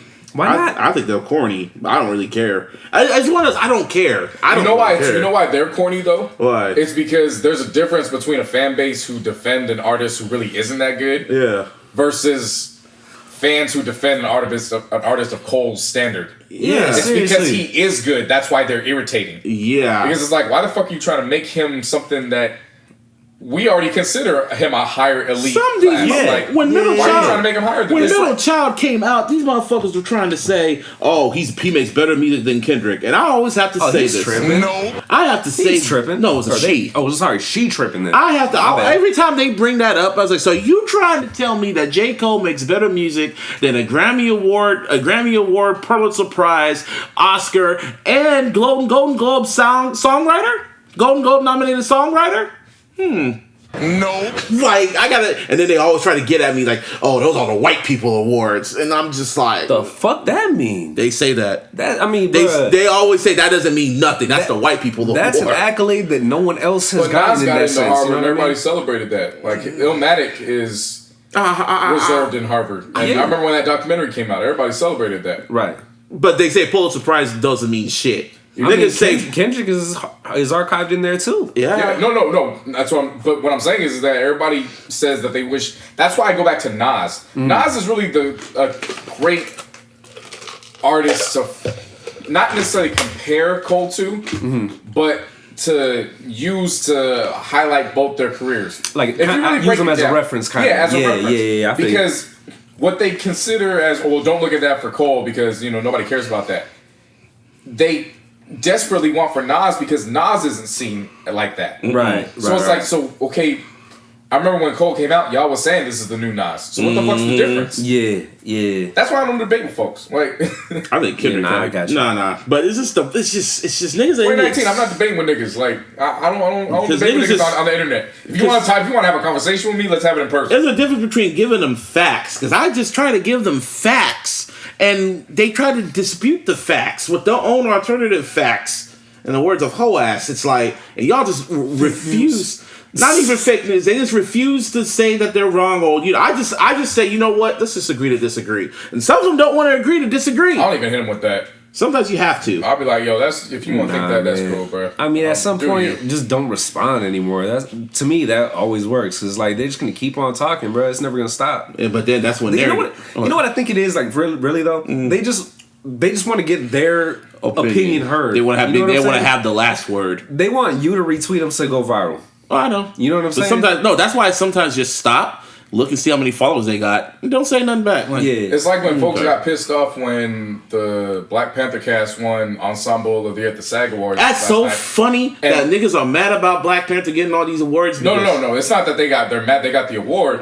It's they're upset because they're like, oh, they couldn't thank Stan Lee for it. And I was watching. I was like, Hold up. What kind of shit is that? Yeah. Huh? Yeah, they were all on Twitter. They were all on Twitter last night and this morning. I was catching. Were black folks saying that? Everybody was saying it. They're like, oh, they couldn't fake Stan Lee for it. And as I'm watching, I'm like, I guarantee they probably didn't even think they were gonna win that. So to then go up there and then speak on the fly, you're gonna miss some shit. Because we do a weekly podcast, and every time we get off air, it's oh shit, we forgot to bring that up. You know the hatred for Black Panther that's out right now? That's wild because black folks are really hating that Black Panther's getting all these accolades when just last year you motherfuckers were showing up in your fucking African attire saying black power and all this other shit. Now you're saying the movie's overrated. Fuck you niggas. What the fuck? Oh yeah. That's wild. Oh yeah. Oh yes. There's powerful niggardry at work here. Robert in the shaft, Robert. But the point of me bringing that up is folks at that point, you're literally looking at something to get pissed off by when you go search the internet.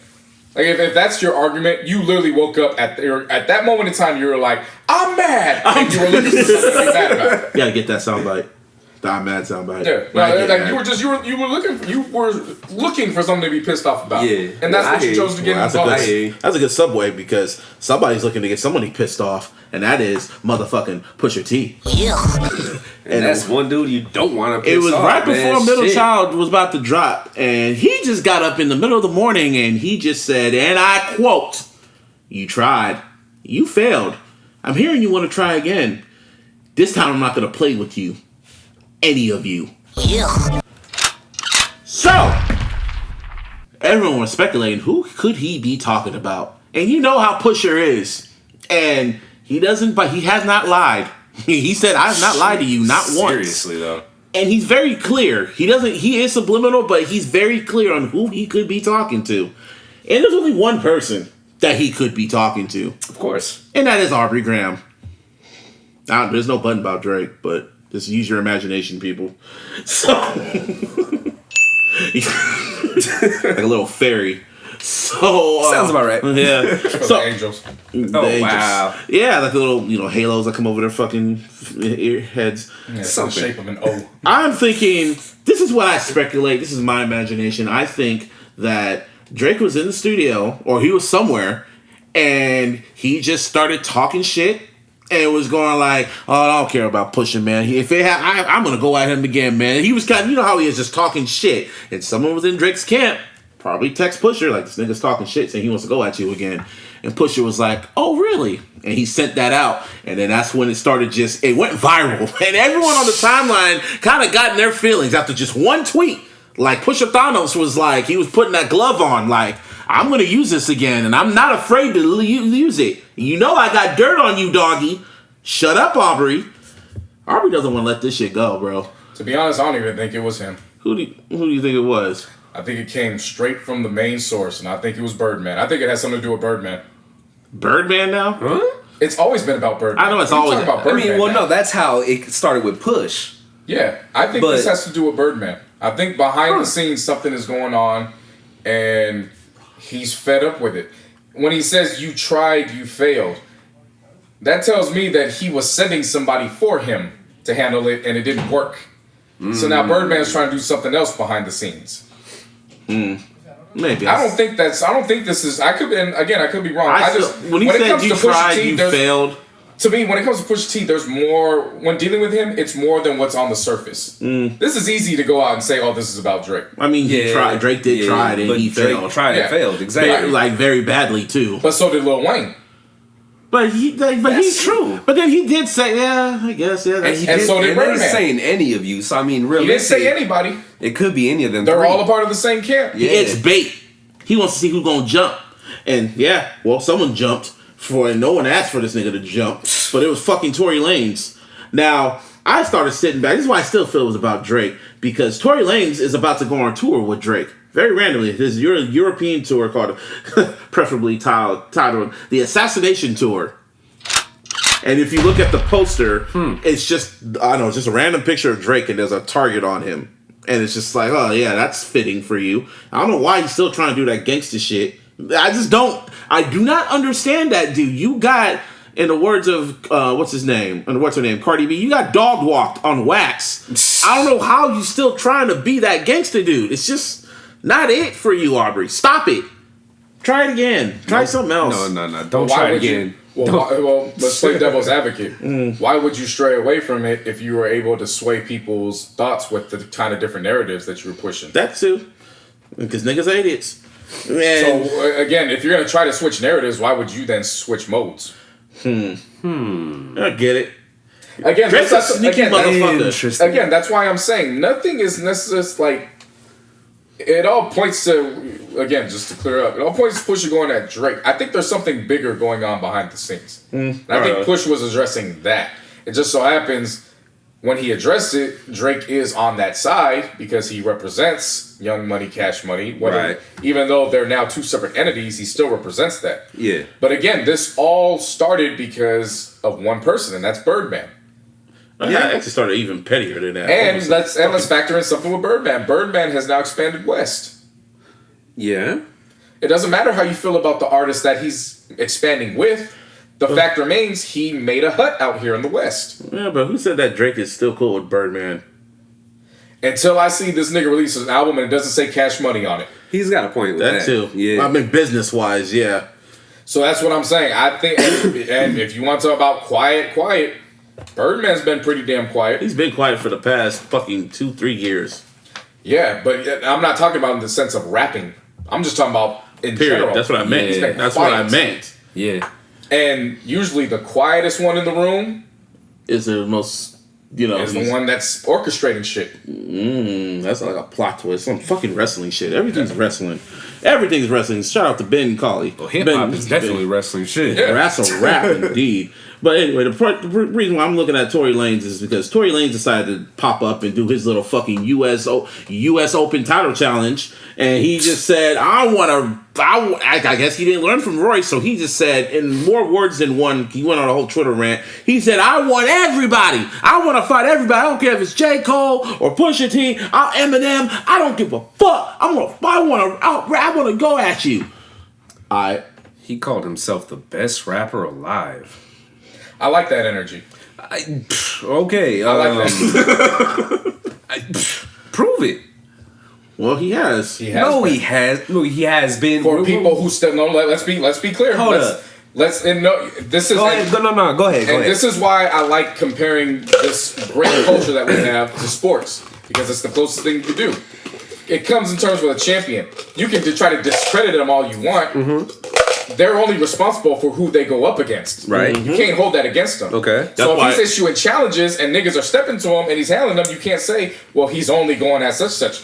They stepped up to him and he backed That's the same shit people said about Eminem. That's the same shit they say about Eminem. When Mariah Carey and all them were coming after him, he couldn't help it. They came after him. Damn the battles.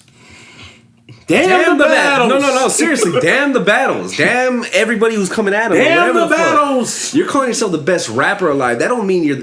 He's not saying that he's the best battle rapper alive. He's talking Has he even put out a fucking rap album? Yes, he has. His albums are half R&B, half rap albums. And even a mixtape wasn't like one of the mixtapes like all rap. Has he put out a whole rap album? But listen, you know what I'm saying? Like, but in today's climate, it's not the same from when we were growing up.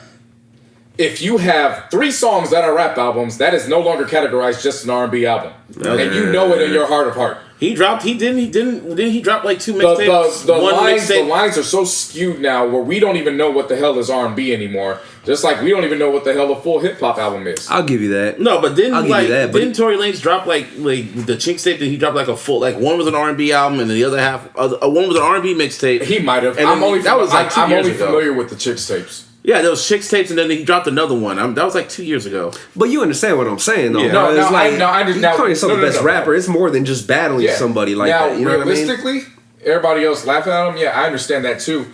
But as the artist, you should walk in the room and you should have this swagger that I am the best. I mean, Kendrick called himself. Kendrick called himself. No problem with that. I like that energy. I got you. I understand that. I understand that part. It doesn't matter if I disagree with it. But I don't know, man. Like, because you know what that tells me? He's an artist that could have longevity.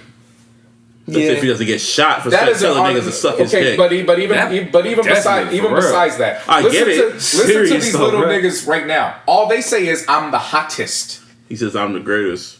I'm the hottest, which means they even understand that their time is cut short. And these little niggas say when he's saying I'm the great. There's a difference between hottest and greatest. But when those little niggas say hottest, they kind of feel they feel me equals greatest. They like really want to say it to them, to their definition. That means greatest. But until I hear them say greatest, but you know these niggas are idiots. Again, I don't care. I don't give a fuck what they perceive. But that's what I'm saying. Even if it was, they would say it. No, they won't. They don't think like us, JC. They tell people to suck their dick.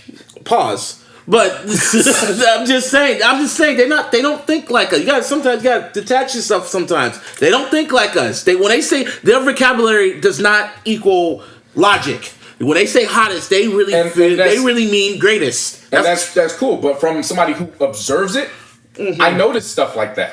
I get you. So it doesn't matter if that's in your vocabulary or not. I noticed that. There's a reason why they're saying I'm the hottest, versus this nigga coming on board saying I'm the greatest. Yeah, because he know people will start talking. That gets my attention a lot more, and that actually helps me. That lets me know I can buy stock in you. Yeah, well, no, I'm not gonna buy stock in that. I just know he was talking shit. It's just a gimmick. He just wanted to see who was gonna jump. It was bait, and I really feel Drake hyped this nigga. I really feel Drake hyped him up. It was a gimmick until he started putting bars on wax. Oh, exactly. But now it's not. We're not working in it. We're not working in gimmicks anymore. He's coming through and he's putting bars. This was gimmick. This is all gimmick to him. To me, this is just a character he's doing. The setup for it is gimmicky, but the fact that he's coming with music now. It's backing that up. So this isn't more so much as a gimmick as it is just good marketing. I hope it sells a lot for him. And it's like you said, he's creating this character. He's now taking this character of Tory Lanez because they're all characters. Anytime you put an alias in front of your fucking name and get in front of a mic, you're now building into a character. I get it. That's true. So he's now taking his character, Tory Lanez, to the next plateau of his career. I honestly... Is he doing it by doing it with gimmicky, as a gimmicky route? Sure, because he's going on this route. Yeah. But now he's basing it on bars. Okay. I see what you're saying. I honestly feel Drake set him up. I feel Drake's hyping him up, and he wanted to see if Pusha. Well, even if he did, it's not backfiring against Drake because you got Don Q jumping in. That's a fucking mid-card rapper. No. I'm not saying that to say of equal talent. I'm saying that to say Don Q comes in and drops the joint. I'm not Joyner, which is him just rapping all over the track, not really going at disses. But then Tory comes back with Don Queen and takes the Duppy freestyle track, and now for the second time that I could count, that is now a second beat that Tory has jumped on that was Drake's that we don't even recognize that as Drake's anymore. So even if Drake has put him up to that, it's backfiring on him on the lowest of keys because now we're starting to recognize another song that he rapped on and got destroyed on, and Tory came back and used it and killed this nigga off. Yeah, because Tory could have ate Drake lyrically. Like we saw how battle tested Drake is when it came to like big time niggas like Pusher. Imagine if Tory went at him. Like it would have been curtains and niggas would have died. Niggas would have died. But this is here's the breakdown of it. So Drake used Duppy to go at Kanye. And failed. Tory used Duppy to go at his opponent. Yeah, okay. And the first bar was, "Why am I battling a Boogie's shadow?" And then he also said, "I'm only going to do this once," and he meant that. But now do you understand the significance of that? Yeah, because and Drake went once. That's significant because even if Drake is putting him up to this, Tory is shining. And it could backfire on Drake. I know, but Drake don't know that. I know. Exactly. Yeah. I don't think he anticipated the internet to blow up the way I honestly feel he's hyping him up to see if Pusha's gonna come out. That's what that's my conspiracy theory. I feel he's hyping up Tory. Say, yeah, you fucking raw. And then he's hyping him up, and he's sitting in the stands like Sting, and he's trying to see if someone's gonna take the bait and see if you're gonna on some 48 laws of power shit, doing his dirty work. I see what the fuck you doing, Aubrey. You're still a sneaky bitch. But Don Q, his response, his first thing was like, "I'm not Joyner." Yeah, Joyner could rap. You're not Joyner, fam. Joyner could rap better than you. And because I didn't listen to it because I was circles around because I don't really care about Don Q. He's on that Dave East shit. That's up New York niggas. It's like y'all stay over there. Look, man, like Tory Lanez called this nigga A Boogie Shadow. He said he sounds like Styles P's forgotten nephew that never made it. Then he started going into this nigga. Let's just focus on Don. Then he started going to this nigga's sex life and saying he gave somebody the clap. Shit. Like that's homework. Yeah. No, and that's why it's not. It's funny. And that's why I was saying people can laugh at Tory saying that he's the greatest. I certainly don't think he's the greatest. No, I get it. But I just look at it and I'm just like, but you only get those bars if the artist himself or herself believes that they're the greatest. Oh, exactly. That's the point I was making. And yeah, I got you. And Don Q sure as hell not Joyner, because Joyner could rap a lot better. And Don Q, again, you up there with Dave East, bro. I don't know why these niggas out in New York hype you up, and I was listening to it. And how long was that Don Q shit? Like 5 minutes? They were each 5 minutes or so. What? Why? Don Q was just rapping. I'm like, okay, I'm done. Let me hear this. Let me hear Joyners, and then not Joyners, Tory Lanez, and then first few bars he killed him, and then he kept going and going. I'm like, oh, this is more entertaining. Don Q just had one cadence, and it was just like, no. I didn't even make a scrunch face. I'm like, okay, not even that. Nah, like the shit was just whack. That wasn't even whack. It was blah, and blah's better. Blah's worse. When it's blah, it's like I don't care. I don't have no emotion to this. I could just walk away. Nah. So that's even worse. So you're gonna get on this record and diss him for no reason, because he wasn't even calling you out. He was going at the heavyweights, like the Coles and shit, which leads us to JID. Because JID's getting fed up like, bruh, you were just with us, and now you fucking trying to call out fucking... You trying to call him out? Nigga, fuck that shit. Let's get on these bars. Yeah, I want that. JID went and took to Twitter. He went to Instagram, if this is where it's going, I like this. This is the first step in Dreamville becoming and possibly taking over the reign from TDE. Hey, he said I could take out everyone. He told academics I could take out everybody in Dreamville. That's what. But it's not just that. You gotta have soldiers on the front line that are willing to die for that brand. And that's why. That's how Drake fucked up. And this is why it can work for both JID and Tory Lanez. Mm-hmm. There's a situation where even if there's a victor in the battles, if this comes to fruition, great music to the both of them could win. In the sense of they leave bigger than they came into the battle, and they're gonna work together. Right. So JID comes on Twitter and says, "I went on tour with Tory in 2016 when he was just starting to lose his hair. That's not by accident. That's a shot. Letting him know, stay in your fucking lane." Mm-hmm. 2018, this nigga got his hair back again. Another shot. Hey, I'm just gonna say it right now, which means that lets me know he's not. He could have put that in a battle record. There's a reason why he's saying that now. Why you have to tweet it? Don't tweet it. Just save it. He's not saving it because like this ain't shit. That's just wait. Yeah, that's letting me know JID has done his homework on Tory. Yeah. And start losing. So he says, nigga got his hair back and now he starts losing his mind. We sold out in Santa Ana tonight, so now pull up. And so then he says, bruh, just want to get close to Cole, but drop the records. You bold, balding brother, Tory Lanez. He puts LOL. So then Tory responds back and tags him and says, you know you my little brother, so I'm not going to diss you, but let's go on a song and bar out. And let the people decide who ripped it harder and who has the best bars, flows, etc. You could be first. But then again, if you want to take the other route, we can do that too. Go ahead and roll the dice. I love when hip-hop is like this. I like that I love it. I love confrontation in my hip-hop. I like that. Now we see it in real time with social media and shit. Fuck all that. Just go on. I really want to see what JID got. Oh, JID. No, he's gonna wait. No, I think he's gonna wait and see. Their egos are too big right now. He's gonna wait and see. I think Tory Lanez is gonna probably drop it first.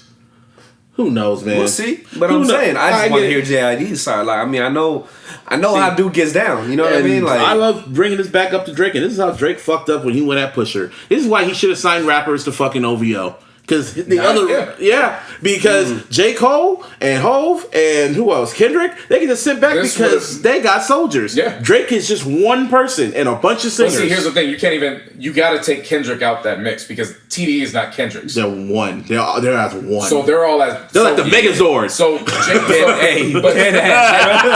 but you gotta distance Kendrick and Cole from that realm. Mm-hmm. Kendrick or Cole, Dreamville is his. Yeah. J-Rock was the first star artist on Top Dog, not Kendrick. Well, I mean, and so that's so. You know what I mean by that. Also, it's Top Dog Entertainment. Yeah, I get it. It's a star. You know I know it's stars, but I'm just saying, like, when we identify TDE, we think of Kendrick. And when JID was calling out these people, you know what? Not JID. Tory Lanez. You know what? Now I'm thinking about it. Call out Kendrick, Tory. Yes. Call out Kendrick. Play the Vincent Price laugh. No one called Candyman. No. And nobody said Candyman since he fucking. But I want it. But to Tory's defense, Candyman ain't even look up to Sparkback either, and he issued an open competition. Man. He didn't say Kendrick's name. He only said Exactly. Pusha T. He said that, but he didn't say Kendrick because he knows what. Oh, now I'm. Or he's just trying to engage in those two to build up to Kendrick. Man, plus he knows. Again, That would be interesting. Again, in battles, Yeah, in work your way. confrontation. Yeah, No, You don't put all your cards on the table. He already right away. did when he called out M and fucking all them other and all them other people. Right. He know what he. Well, Now this is but what see, here's this the is other what thing. And Royce the 5'9", he called out Royce and said, "Suck my dick." Well, yeah, that was stupid, but nah. But But see, if he's to me, calling that out wasn't about bars. That was trying to go on the street shit. Then when he Oh, realized yeah. what was gonna, Oh yeah, to me that like, that should have oops. been stopped because that was exceeding bars. And he told Had him nothing you to do with need, and bars. Royce kept telling him you need to chill. Right. Nigga, suck my dick. Word. Right. So in that Okay. in that instance, Tory was wilding because that had nothing to do with bars. Yeah. That was just talking Yeah, reckless. exactly. But he still. I like what he's doing He here, told Don Q suck my dick. but then followed up with bars. Well, he said it before he dropped it. But I get what you mean. Point I'm saying, I want him to call Candyman. Well, before we do that, this was JID's response. I've been waiting on this. Thank you, Lord. Thank you, Jesus. The floodgates are open, nigga. I'm finna go on the bus and record with a raspy ass fucking verse. And I don't even know what I want to say about this nigga. I don't know about him like that. I just went on tour with this nigga and I saw how he moves. He's not a bad guy. I'm not saying I don't fuck with him. I fuck with Tory Lanez. I fuck with him. He's a great artist. But, sir, you went into uncharted territory, my nigga. You in some murky waters right now. Can y'all tag him and tell him pull I up? thought you said he did his homework.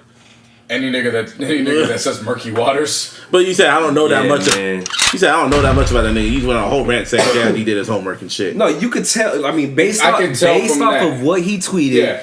you're liable to think that. You know what I'm saying? And more than likely, if he's been on tour with the guy, You know Tory you Lanez. know him. Like this you're with is- him day in, day Man, out, this is bro. Like, mid-card. I want the heavyweights to do this shit. Fuck all this shit. I want heavyweights. what are It's you always talking mid- about? This is the greatest rapper alive. Like I was saying, why can't we just get the only heavyweight fight we ever got was Nas. Well, in our generation, was Nas and Hove. That was it. We never got Kendrick and Drake. We're not getting Kendrick and Drake. We almost got Drake and Pusha, but then we realized Drake is not in his weight class, so we didn't get But that. see, this is why I enjoy this. Because it's entertaining. Because we don't get it as much. No. Think back to what we said about JID. What? He could be one of those artists that takes over as one of the heads of the three-headed monster going to the next decade. Oh yeah. Yeah. So rather than focusing on I want heavyweights to do that, we're probably looking at a future heavyweight making his bones right now. Yeah. We'll see. That's why I don't take for granted these battles or these situations where they're at a smaller level. Because yes, they're at a smaller level now. Yeah. But who's to say this isn't what catapults them into heavyweight status later on? I get it. You can't take that for granted. I get it. Now all these other niggas that are the heavyweights, like I don't expect much from them because what more do they have? They're not in a business where they have to prove anything. No, I'm saying Nas even back. and- Like at their peak now, it's kind of like I know Nas and Hove. They were So like here's- the heavyweights. They were both equal. Yeah, I guess Tory Lanez is like, well, what is Tory Lanez? Is he a rapper or is he a singer? See, this goes back to my original argument. What is he? Make up your mind, Negro. You little Toronto ass. You know what I like about it? Tory Lanez is a wild card. Then he needs to Which choose makes one. him perfect to so- he can dabble back and forth. Also, he's Deion Sanders I wouldn't put him up or there. Bo Jackson because I he's gonna wouldn't- come and go. I wouldn't put him up there with that, but I would definitely But say he that dabbled in both cards. Yeah, what's wrong with that? But I'm just saying. So he's probably he's what's his name? He's versatile. He's Deion Sanders. No, I'm saying he's versatile. I'm saying he can make a hit record and he can come in battle. So you can play He can make baseball, and I can just go play football. Yeah, he actually has Deion he has Sanders. he has a nice. If you want to put it like he's Deion Sanders, I'm not calling him Deion Sanders. I'm just saying he's versatile. Deion Sanders isn't the only one that crossed over and played But both. that was the most popular choice. Yeah, but I'm not Sanders. calling him the most popular. You just said what is he? It was just the perfect. It's just the That's all I perfect. said. It's just the perfect analogy. Not analogy, but example. That's the only thing I could just think of. I mean, if you want to call him something, Taking it too literal. What's Murray? You The Kid know Murray. what I mean. Kyler Murray? Yeah, Kyler Murray. possibly that. But you know what I meant by that. We'll just see. Yeah. Or Russell Wilson even. Yeah, We'll see. I like Tory Lanez as a wild card. That's what I'm saying. Tory Lanez as a wild card is nice. Tory because- Lanez just need to choose what the fuck he is because he's just But why? confused. Why does he have to choose that? Because you want to be a Because- rapper, or you want to be fucking But we an don't- R&B singer. we don't You live want in to that climate be. You want to be anymore. Rakim, or you want to be Teddy Pendergrass. We don't live in that. Choose. We don't live in that climate Yeah, anymore. man. You have to have That's the multiple. thing. You have to have multiple helmets in this market in this day and age to to further your brand. Like, blame- Why are you limiting him at this point? Because Like, that's how he introduced himself Hey. as a fucking singer. But blame Drake for that shit. There you go. You know what Blame I'm saying? Drake. No, don't blame Drake. No. Yeah, because he's the one that really made it did. popular. He made this shit popular. He Hear- made hear the me out, singing, bro. rapping Don't blame popular. Drake. Hear me out. Just blame him for the simple fact of why people are singing on rap records now. Like that. Like that. Same artist. No, this is why I'm not going to blame Drake Because for it's that. happened before with Lauryn Hill and shit. It's definitely happened before. I know, but now to this extent that I'm Drake saying, did. like, he created a fucking movement, though. That Like, now it's bro. really I'm started sorry, now. I'm sorry. Did Nelly not sing If You But Want not to Take like a Ride that, With Me? not like that, And man. then go into battle KRS-One. But that was wait. Okay, go Yeah, on. no, he did. You're right. So, But it didn't create a movement to where every other rapper was doing that, and nobody looked at Nelly like he was a legit rap. Now, don't get me wrong, they didn't take against him serious. KRS-One, yeah, they didn't take Nelly serious, dog. Even now, they still don't, which is kind of ridiculous. right. So what I'm saying is that the ridiculous seeds on were what we the believe. seeds You know what were I mean? planted from that. All Drake did was just take what the planted seeds were and take it to the next But Drake level. made Yeah, this shit no, popular. that's what I'm saying. He But made he- it popular now. Like 'Cause Nelly now made there's it a whole Nelly lot made it a hot line. Drake made it a hot song. You know what I mean? Drake made it a hot song, and now there's a whole bunch of I people. totally agree with you Right. on that. So that's why I'm not saying Drake doesn't have a hand in it, but I'm saying if you're gonna get to that point, go back to the founders who did it. Oh yeah, no, I The get it. first founder of that was Belle Biv DeVoe. I get. No, See, you're okay, taking it you quite way- literal. You're taking it quite But what literal. I'm But right saying- now, when all these new niggas coming out, Yeah, they're looking because at Drake as they're an looking at example. Drake. They ain't looking. They're not they ain't looking that far back. bruh. Well, who was it? Kodak Black said, or what was it? Lil Yachty said he never listened to Pac or Big.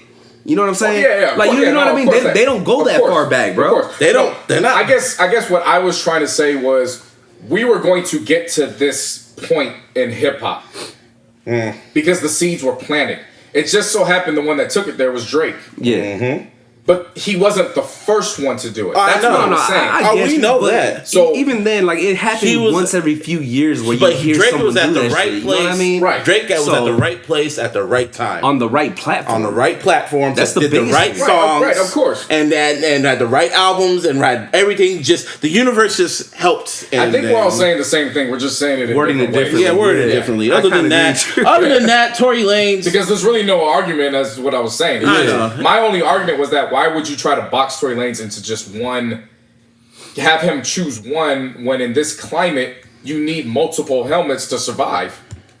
I get it. No, I agree with you. Like I said, I have no issue with what you're saying, bro. Like, It's just like I like the fact that in between his albums, especially considering how much of a dud his last album was. I just don't like the fact that he calls himself the greatest rapper. I don't want to just- get that point across. Again, He's trolling again, you cannot like it. Yeah, no, I don't agree with it. Yeah, But I like that he believes You like in himself. you like the energy. Right, You like the energy. that energy. right. I get Because it. again, when you have that kind of energy, you get the kind of bars he just spit at Don Q. Yeah. That's what I'm The saying. point we're saying is yeah. Tory Lanez is keeping this shit quite entertaining. That's Even in hip hop. even in hip hop, which is nice for a And change. even if you want to, no, even if you want to definitely diss that. him for being an R&B singer, well, that just what does that say about the rest of you rapping niggas? An R&B singer's keeping it more hip hop than you. You getting Yeah. bodied, Step the game up. You getting bodied No, by a singer nigga. Definitely. But other than that, Definitely. yeah, keep- 100%, Yeah, bruh. but go after Candyman, Tory. Let's see what you really Build up to that. Nah, Yeah, go after that's him that. now. No. Go after him now if you really feel fruity. Go after him now. See, Let's- you're calling all these other niggas. I want to call see what out happens with Candyman. JID first, man. To be honest with If you. JID and that's something I want to see now. Yeah, of course. Focus on that Of first. course, but Then we'll see how that, because again, that goes to what I was saying.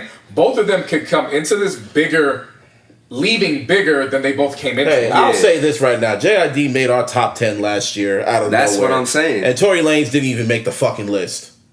That's the other thing too. And I'm not trying to discredit what you said, bro. But like you mentioned the fact that he can make a hit record. I mean, I haven't really heard too many hits from Tory Lanez. And, Yeah. and when I say that, I mean like on the chart type hits. So yeah, say it. That went platinum. Did it? Yeah. Okay. I was obviously his No, first like I said, one. I'm not too familiar. That's why I'm asking like that. Yeah, say it. All his chicks tapes are highly heralded and quickly claimed, but Okay. of course those are mixtapes. You can't really Yeah, they don't chart Yeah, those. they don't chart. The skirt. What was skirt? The Caribbean joint. The so give me the word. You gonna make me skirt. Well, it's skeet. No. I know. But it may have not done anything like Billboard numbers. Yeah. But it was a But club I don't hit. look at Billboard numbers as hits. Billboards are hits. What you talking about? Okay, Schoolboy Q got hits, but how many of them are top? How many of them are top?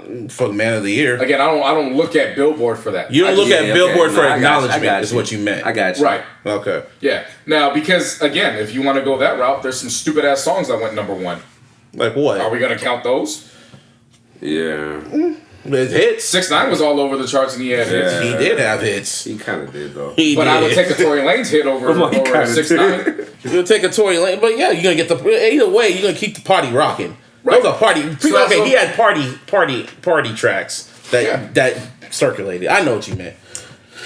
Anyway, other shit. That was beef. It's not beef. It's just a debate about fucking Tory fucking Lanez. Two niggas squash they beef out here in the Bay. I don't even know the story on these niggas. Yeah, Filthy Rich and Cash Money Lav. Of course, Filthy being out of Oakland and Lav being out of Sacramento. They had some issue going on, but apparently they got down on this bust down or touchdown remix. They started at a club. They squashed it at some club in Oakland that Amber Rose was at. I saw this shit on Instagram. Oh yeah, it was one of Fab's parties. Yeah, it was Fab's parties, and they like I don't know the history of Bay rap beef. I just know Filthy were being part of these beefs, and I don't even know why he's a part of the beefs, but you know. I don't know. I guess they had history, and everyone it was like the equivalent of Jay-Z and Nas squashing their shit. So two niggas squash their shit and realize they can make money together. Round of applause for that.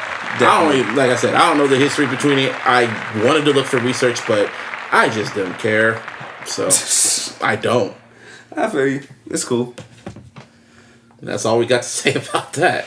You took it a whole other route. I just kept it simple, saying they just squashed it around. I just wanted to keep it just simple. And who else can keep it fucking simple? Game. What's his name? What's his real name? JC On.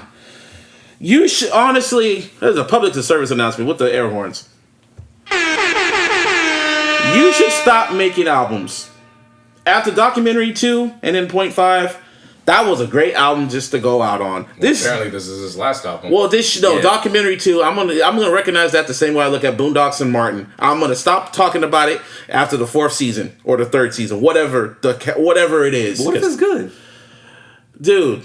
It's probably if we talk about Game, what if it's good? Like he doesn't. He rarely lets anyone down. This is better than Documentary 2 and 2. But the reason why I'm looking at it with a side eye is how he's doing this shit because of beef. 1992, what was it, 1992? Yeah. Yeah, he started a whole shit, the whole layout, the whole rollout. He was doing interviews, was all just dissing Meek Mill for no fucking reason. And Meek didn't even fucking respond to him. Did he respond? Did Meek respond or no? I don't know. The line that everybody... I'm going to get to that. Yeah. He basically talked about his... former affair with Kim. Yeah. Saying he fucked her and he nutted in her mouth and then grabbed her neck so she'd fucking swallow it. Yeah. And he said, I feel bad. I heard that. I didn't like it. It's distasteful. She's obviously a wife now, a mother. And he said, and then he contradicted himself by saying, I feel bad because Ye's my nigga. Yeah, which on Jesus' piece, he was rapping saying that he was going to attack any nigga that went after Kanye for him being with Kim.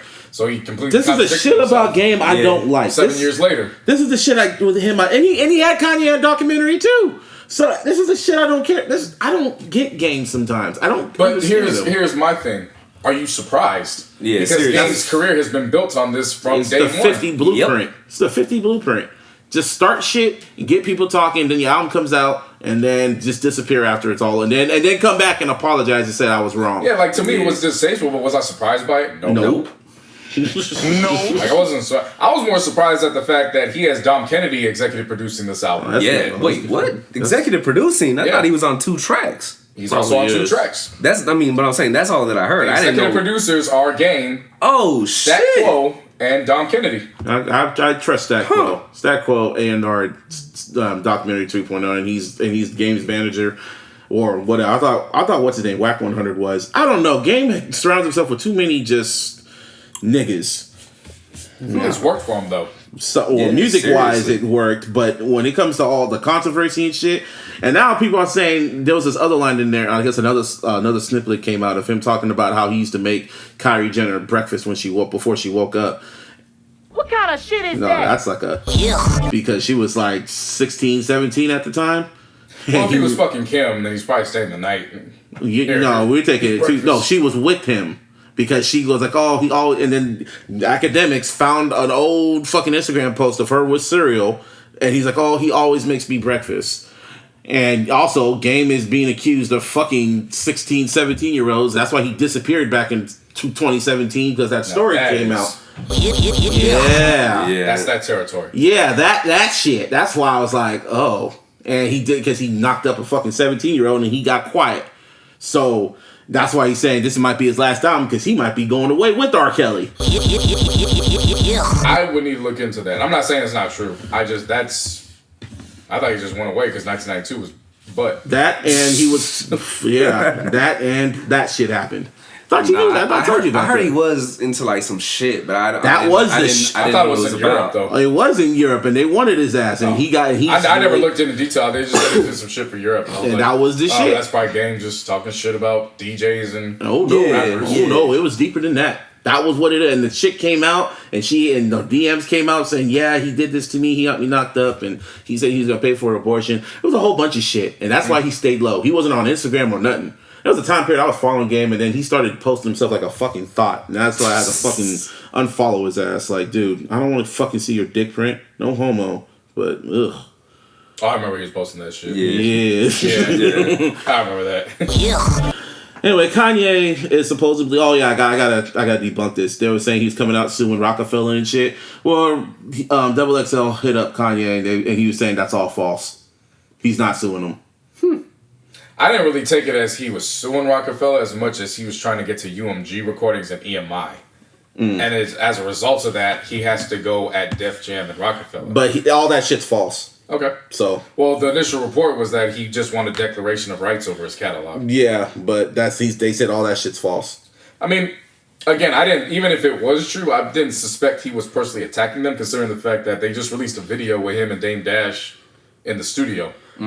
Like, he was freestyling, Dame Dash was like, they were literally just showing him the studio. Yeah, and apparently they were saying that because of that, that's why Yandi's held up, and they're like, that's not true. Yandi is probably coming, and I have this feeling that it's coming sooner than later. Who knows with him? No, man. You let me know when it drops. You're gonna see when it drops, because you can't escape the timeline when it drops. You let me know. I can definitely escape it. I can log out and I can go about my business. See, that's the cool thing about social media. You also go on Instagram and you'll see it. Again, I could go on all my social media and log out. That's the cool thing about social media. I have no idea why people haven't realized. They will spend hours and hours debating on this shit, get so locked in when all you gotta do is just log the fuck out. Log out and go about your day. Yeah, exactly. Just press that home button. If you ain't got one, then fucking tap the screen, swipe up, do whatever the fuck you do. It ain't that serious, man. Shit. Oh, but people take this shit extremely serious. It's kind of funny. I know. Especially don't get me wrong, I used to until I went on that fast and I got out of it. You take it serious? I mean, when you spend hours debating with niggas online, people, that's taking it serious. I mean, I don't really do it for entertainment. I do it for the sport. I thought you did it for the sport, but you actually took it serious. Yeah, I thought you always took it as a sport. I mean, part of it was, just having fun with it, but early on, I mean, you're younger. Like, when I was younger? You're getting trapped in this shit. When I was younger and shit? Sorry. I really did take it serious. Now it's just like, I can log out, go outside, no one knows who the fuck I am. Yeah. And I like that. That's fun.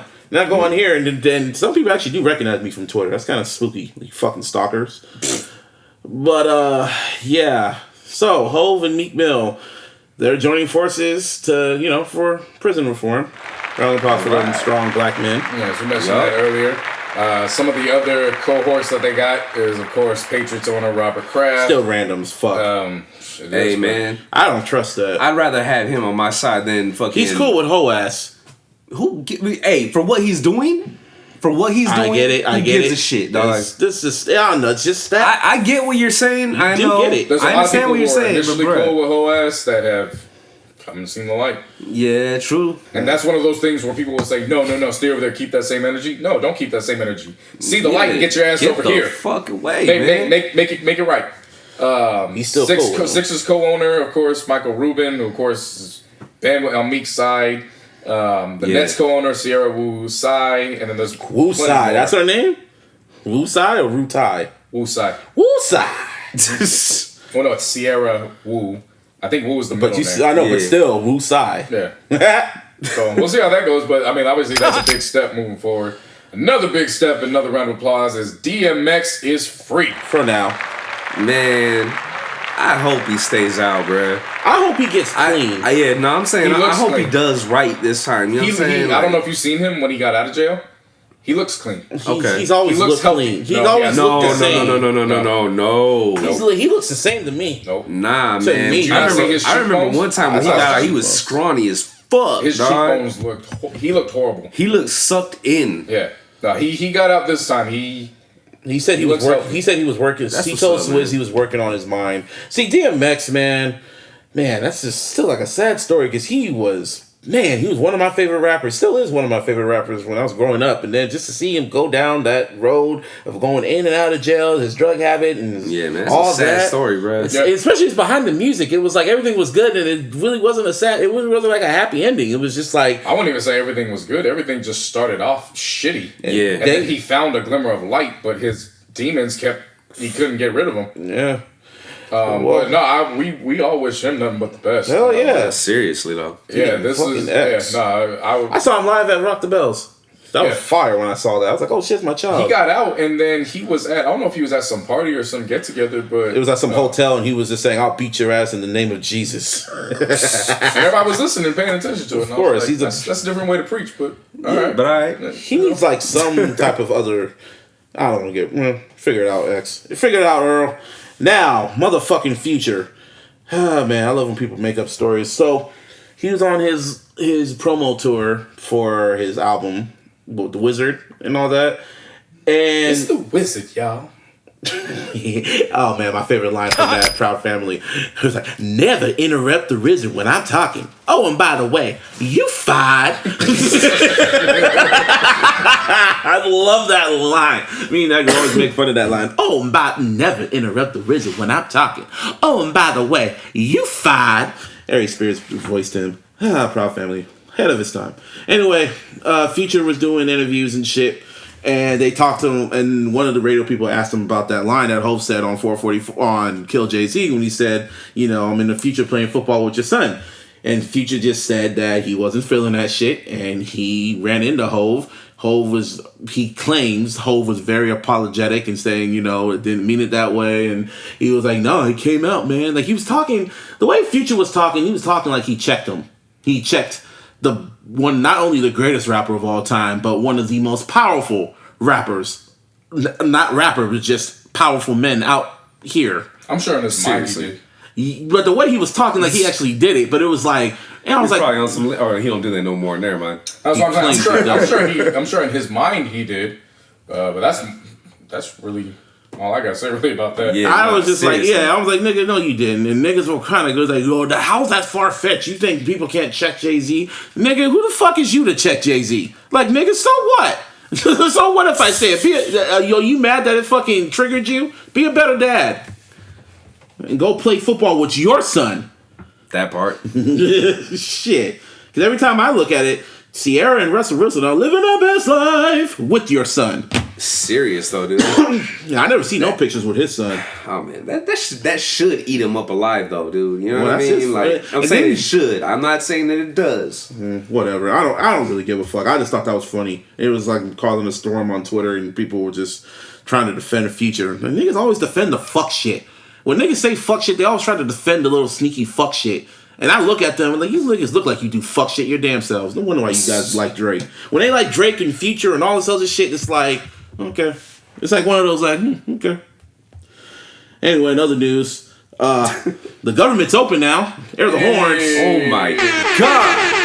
I told my mom, because what happened when shit was getting very spooky last Friday was that when airports were getting shut down and shit, when no one was getting paid, then shit got spooky. And not only that, somebody from whole-ass camp got fucking arrested by the feds. Hang on, we'll get to that. Why are we going to get to that? Because there's a flow to shit that you completely skip. Man, I'm going to get back to that because there's a flow. There's a reason why it flowed to that. Then we can get back to that. I was on my fucking rant.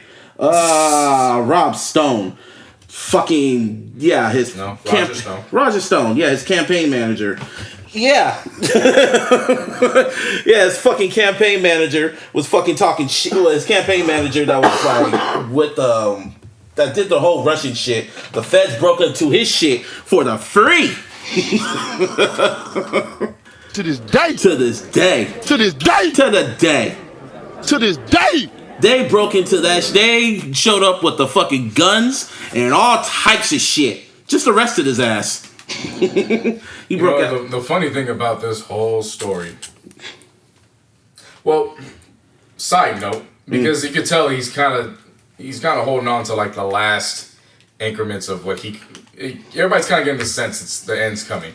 Oh, tick. Because then the Supreme Court, they allowed his administration to ban the transgender community from serving in the military. Mm-hmm. So now the appeals are going to be heard in lower courts and all that. And my thing is, I don't give a damn what your race, creed, sexuality, what you prefer. If you want to fight for this country, do it. My brown ass ain't going to do it. Yeah, seriously. Though. Seriously. And if you're saying that they can't do it, but then when there's some kind of draft that comes up and you want me to do it, don't look at me, because I'm out. Yup. And then it's all you're going to be left with. So handle that shit. I'm 28. They're going to take you for they take me. Yeah. In the words of Marshall. Now, the funniest part about all this was I actually didn't even learn about this Roger Stone shit until I went to Ocho Cinco's Twitter. They did a documentary on him on Netflix.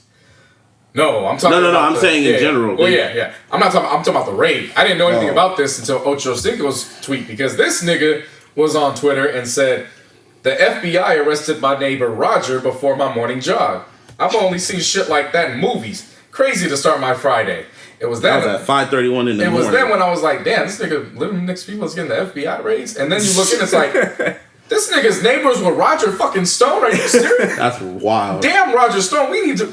Ocho, tell us the details. Right. What were the barbecues like? What did y'all talk about? Was it about touchdown celebrations? Tell me what was going on in these conversations. Minded his business. Get this nigga on CNN and tell me what's going on. That nigga minded his business. Imagine going out for your day and you see the snow, and they came in that nigga's house with the guns, and he was like, "Why you have to come with the guns?" Well, like, goddamn, the end of fucking Today Is a Good Day. Government still shut down. Government still shut down. I'm chilling. My mom gonna go get me something to eat. And the cops all showed up and remember, when the shutdown, they ain't getting paid. What's his name? Mueller sent them niggas like... Them niggas did a pro bono. And then, hours after that motherfucker got locked up, because he was a top rank in Trump's campaign, which means he knows shit, which means he's gonna start talking, which means shit's gonna get very, very spooky for that whole ass nigga. So he's already got what's this dude's name?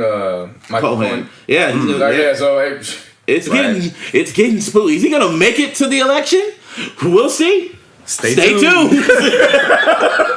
Nah, but then the reason why I'm leading to that, because hours later, that's when he reopened the government. Yeah. And the people are saying, and he's only opening it for 3 weeks, and if he doesn't, and let's not forget Nancy Pelosi's influence, because when he blocked her from getting on that plane, she was like, "Well, motherfucker, you can't get in front of that fucking camera and give your address then. How about that?" So clearly, Nancy was with that smoke shit. And then when this happened, he was like, "Yo, this is too much for me. Here, y'all have this for 3 weeks and figure this shit out." And if it doesn't happen, if it doesn't happen, I'm still gonna shut it down because I want my wall. Yeah. Now the government's over for 3 weeks. Now here's the thing. Here's some history for y'all. Here's some government history. There's something called the separation of powers. So y'all should thank the forefathers. You can say all the shit about what they did to black people, all that shit. But our forefathers, when they made the Constitution, they made something called the separation of power. Checks and balances.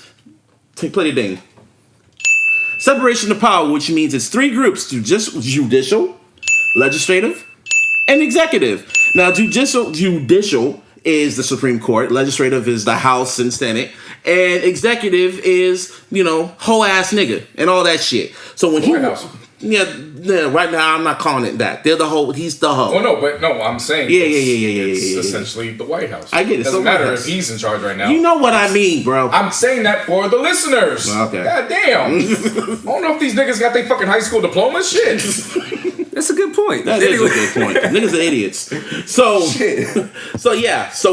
the whole reason whole ass wants to try to just forefront all that. He said pretty much what he wants to do is fuck all that. I'm the king. But they're going like, nah, that's against the Constitution, bro. No. So that's why when he tries to shut it down again, that has to go through the Senate, and that has to go through the House of the Senate and House of the House of legislative and shit like that. Which, for those who at least have a GED, that's 2/3 of the government that has to. They have to approve that shit. and now they saw how bad the shutdown was just this past month. How they lost billions of dollars to this shit, people. Oh, yeah. They're not gonna allow that shit. So they're gonna tell him, go fuck your wall, bro. They got the GOP. I don't. This is not a political. They gotta sit down. They gotta sit this motherfucker down and give him that Santa Claus isn't real speech. Have you ever got that talk? Santa Claus ain't real. Like they gotta tell their child. Santa. No. I walked in on my mom wrapping the presents, and then I knew. There you go. Even then, I already had a hunch. But they have to have that. What the fuck is this nigga get in my apartment? Ain't no fucking chimney in here. They have to sit him down and have that Santa Claus ain't real talk and say, this is what's gonna happen, bro. You ain't getting your wall, and if you try shutting this shit down again, not only are we gonna block you, we gonna bring impeachment papers for your ass. So, do we have a problem? And yeah, he can go on Twitter and rant and all the other shit, but this nigga ain't gonna do shit. So, yeah. That's in his which means in essence we pretty much have had a shutdown for no reason. Pretty much. Yeah, that's what I was trying to get at was he's saying it's 3 weeks, but there hasn't been any improvement on his wall, and yeah. Go fuck yourself. Yeah, there's that. All right. Meanwhile, the Royal Rumble was last night for the WWE. No, it's still more. No. The point. Listen to what I'm going to say. The Royal Rumble was last night, and everyone's and only one person won, and they're getting their ticket to WrestleMania. So for politics, they're setting their cards in for the Royal Rumble to put in their ticket for the Democratic nomination. So they can be the number one contender for the 2020 campaign. You gotta follow my lead. Sometimes you just go rogue and start pressing buttons and shit. And you don't know what. But sometimes you gotta. Then you grab the microphone and start yelling into it, and then start. Just sometimes you gotta trust the process. I mean, I get it. You just Camilla Harris, she put her hat and she said, "I'm gonna go to WrestleMania to be the president of the United States." So yeah, I mean, might as well at this point, man. Didn't graduate elementary school. I'm trying to really paint the picture for y'all, from Professor Busby. Illogical House Rock. Oh shit, Schoolhouse Rock, man. That's how I know about my multiplications for the fives. 5, 10, 15, 20, 25, 30, 35, 40, 45, 50, 55, 60, 65, 75, 85, 90, 95, 100. Ready or not, here I come. Yo, somebody sample that shit. That shit going black. No, how about the 5 times 20, 100, everybody gotta be hitting 5, 10, 15. I love that part. I was like, oh, that's gangster. The greatest spinoff of anything School Rock House related came from Family Guy. It was when Peter took over as was the school superintendent, whatever the hell he did. Mm-hmm. He opened up the door, and they was talking about sex ed. Vagina junction, what's your function? Oh, shit. Sperm and spitting out babies. How did we get here? But yeah, pretty much everyone's entering their name into this Royal Rumble pot, and everyone's trying to point. You know how after they win the Royal Rumble, they point at the sign? Yeah. Well, that's what Camilla Harris did. She's pointing at the White House. Oh shit, the shit I come up with. It's funny. So everyone's waiting. There's Camilla Harris. There's people are waiting. There's Elizabeth Warren. She's thinking about running. There's the other Asian chick I saw. That's not Asian chick. Oh yeah, you put him right here. It's Asian dude. My bad. What's his name? Andrew Yang. There you go. Andrew Yang. Right there. Yeah, and then what's her name? Camilla Harris from Old Town. She actually had a fucking speech out here. She had a campaign rally out here. Yeah, there was over like thousands of people out in that bitch. Yeah, I will have to say, she's got to prove it to people with this campaign run, because her history in the past has shown that just because she is a sister doesn't mean that she's actually stood for the brothers and the sisters in time. And again, that was then. This is now. Mm-hmm. However, is it authentic, or are you doing it for the vote? Hey, at this point, this is not about politics. I'm going to stop you right there. At this point, you can't think about politics. When it comes to this whole ass nigga in office, listen to what I'm going to say. When it comes to this whole ass nigga in office, whoever is on that ballot, if they are a decent human being and they're showing that they're on the right side of history and they're trying to make everything right to get this motherfucker out of office, you vote for that person. I don't give a fuck how many niggas she locked up in the past. If she apologized for it, said it's not gonna happen again, this motherfucker showed who the fuck he was from jump. And he got there by any means necessary. He said, fuck the Mexicans. That's how it started. And then it just transcended into there, and he rode that wave of hate to the White House. So what I'm trying to fucking say is, by any means necessary, you get that nigga out the White House. I don't care if it's Kamala Harris. I don't care if it's Beto. I don't care if it's Elizabeth Warren. I don't give a fuck if it's Vince McMahon. If he's saying he's gonna treat this country right and he's showing he's a better human being, you get him, you get that person in the White House. Vote, you bitch ass niggas. But first, the preliminaries. Yeah, and that's all I was trying to say. Yeah, that's what if we're I'm trying going to out get the to. preliminary, you're going way too fucking far. I have to go that into far. your Royal Rumble. No, I have to go that far. All I'm saying because was I'm seeing the seeds that started with Hillary. And then everyone held up, oh, well, she didn't care about me, so I'm not going to vote. I'm just going to vote third party. And when they do that third party bullshit, that's when everything that's what got hoe ass into office. So I'm going to say, if you're going to vote third party, you're voting for Trump. That's what I'm trying to say right now. That's all good and fine. I'm just saying. If it comes down to her being on the ballot, obviously you got to do what you got to do. You got to vote for her. What I was getting ready to say is that if Beto or O'Rourke comes into play, that's where my vote's going. Exactly. In the preliminaries. In the preliminary, but when if I'm saying hypothetically speaking, I didn't want to go that far. I'm going that far. No, well, I have to. You don't have to. Because you completely see. That's the thing, though. You were getting ready to talk off something completely different argument. I was just focused on her name right now because that's all we have right now. Oh, it's the name. We can't go past today. That's all we have. Well, I'm just saying, it's just funny looking on Black Twitter and I'm seeing how everyone's dissing here and saying, I ain't voting for that. And then I look at the Oakland fucking campaign and damn near all of Oakland came to her damn campaign. So there's a difference between the internet and real life. So it's always a difference. We've been saying that, especially when we've been saying all fucking episode. Yeah, I get it. I know, but it's just funny seeing this shit. That's all it is. When it comes to premiere, it's pretty much at this point, she's truth be told, the favorite. If Andrew Yang is out here, if he can guarantee a fucking $1,000 a month for 18 to 64-year-olds, that's how Bernie got your ass. Yeah, but if he can get it, and then y'all didn't vote for that nigga. I voted for him. Yeah, but he didn't win. The numbers were low. Right? No, but I voted, so I can't be a part of y'all. Like I did my part. Mm-hmm. Yeah, and then you I voted. and then I voted Hillary. So I did my part, which is why I can't be responsible, which is why you're going so far ahead. I'm only talking about my personal views. I get you. But you jump so far ahead with everybody else's. I don't give a fuck about everybody else's right now because all we can focus on is getting to the preliminary first. Oh, I get that part. As we get to the preliminary, I'm just saying no one should never think about politics at this moment. Just vote for that. If Kamala Harris is the favorite right now, listen, that's what I'm trying to tell you. I know. Right now, we think about politics because we're not there yet. No, we're not thinking about politics. This ain't about politics. Busby, I keep telling you, this is not about politics. Listen to what I'm saying. Mm-hmm. We're at preliminaries. Nobody's going up against him right now. So you have to think about politics. No, I'm not thinking about politics. Well, then you're doing yourself a disservice. No, I'm not. Because this is not about, no, because I'm telling you right now, they didn't think about politics when they got that nigga in office. And they still have power. Yeah, and then we can get that power back by thinking just like that. So that's what I'm trying to say. What happens when you think with that magnitude, but you put somebody up against him that isn't going to win? How do you know they're not going to win? Because you're not thinking politics. You're just they're not thinking about politics. Listen to what I'm saying. I'm telling you, they're not thinking about politics. But you're not listening to what I'm saying. Because they won't. Okay. Well, say talk. You can't fight illogical with illogical. Illogical with illogical. You can't fight that. If they're thinking illogically, you got to now be strategic to cancel that out. Yeah, think logically with their logic. So that's where you have to make sure that these persons not only do their right frame of mind and who they are as human beings come into play, but you got to make sure their policies are in line too. Because if you don't, you're going to put somebody up against him and they're not going to win. I'm trying to tell you right now, it's not about politics now. But you're missing the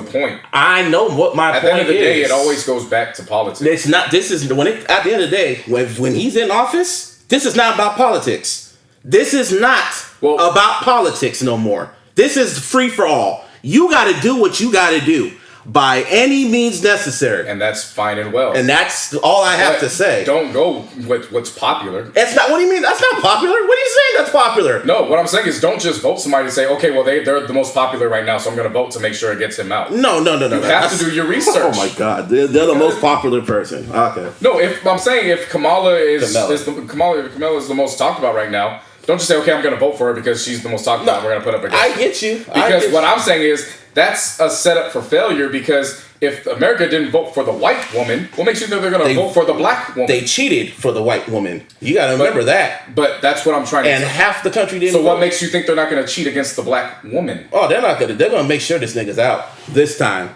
I'm just telling you now, people. Again, like I've been saying, I get what you're saying, and I agree with it. But unfortunately, you're not listening to what I'm saying. Because if you actually listened and didn't try to combat it, you would see where I'm coming from. I get where you're coming from. You're thinking too logically with this shit. This is not about being logical no more. That's what I'm trying to tell you. This is not about politics. No more. This is he destroyed everything when it comes to that. It's done. We got to do what we got to do. So if that means voting for her, or voting for Beetle, or voting for whoever, whatever it takes. But in these preliminaries, what are you going up against? What are you basing who you're going to vote for on? Nigga, what did I just tell you? Just in the preliminaries. Just in the preliminaries. At this point, it's just Camilla. Yeah. And then if other people come out, I'm just going to see like, okay, they're cool. But at the end of the day... listen. I am telling... I told you. I said what I said. No. Listen. I said what I said. That's fine. You said what you said. That's cool. But listen to what I'm saying. I heard what you said. I'm asking. I haven't asked what I'm about to ask. So how can you have listened? Go on. If Beto puts his name in, if Andrew Yang continues with his name in, and it comes to those three and maybe somebody else, how are you going to determine who you pick out of that? Who has the most chance to win?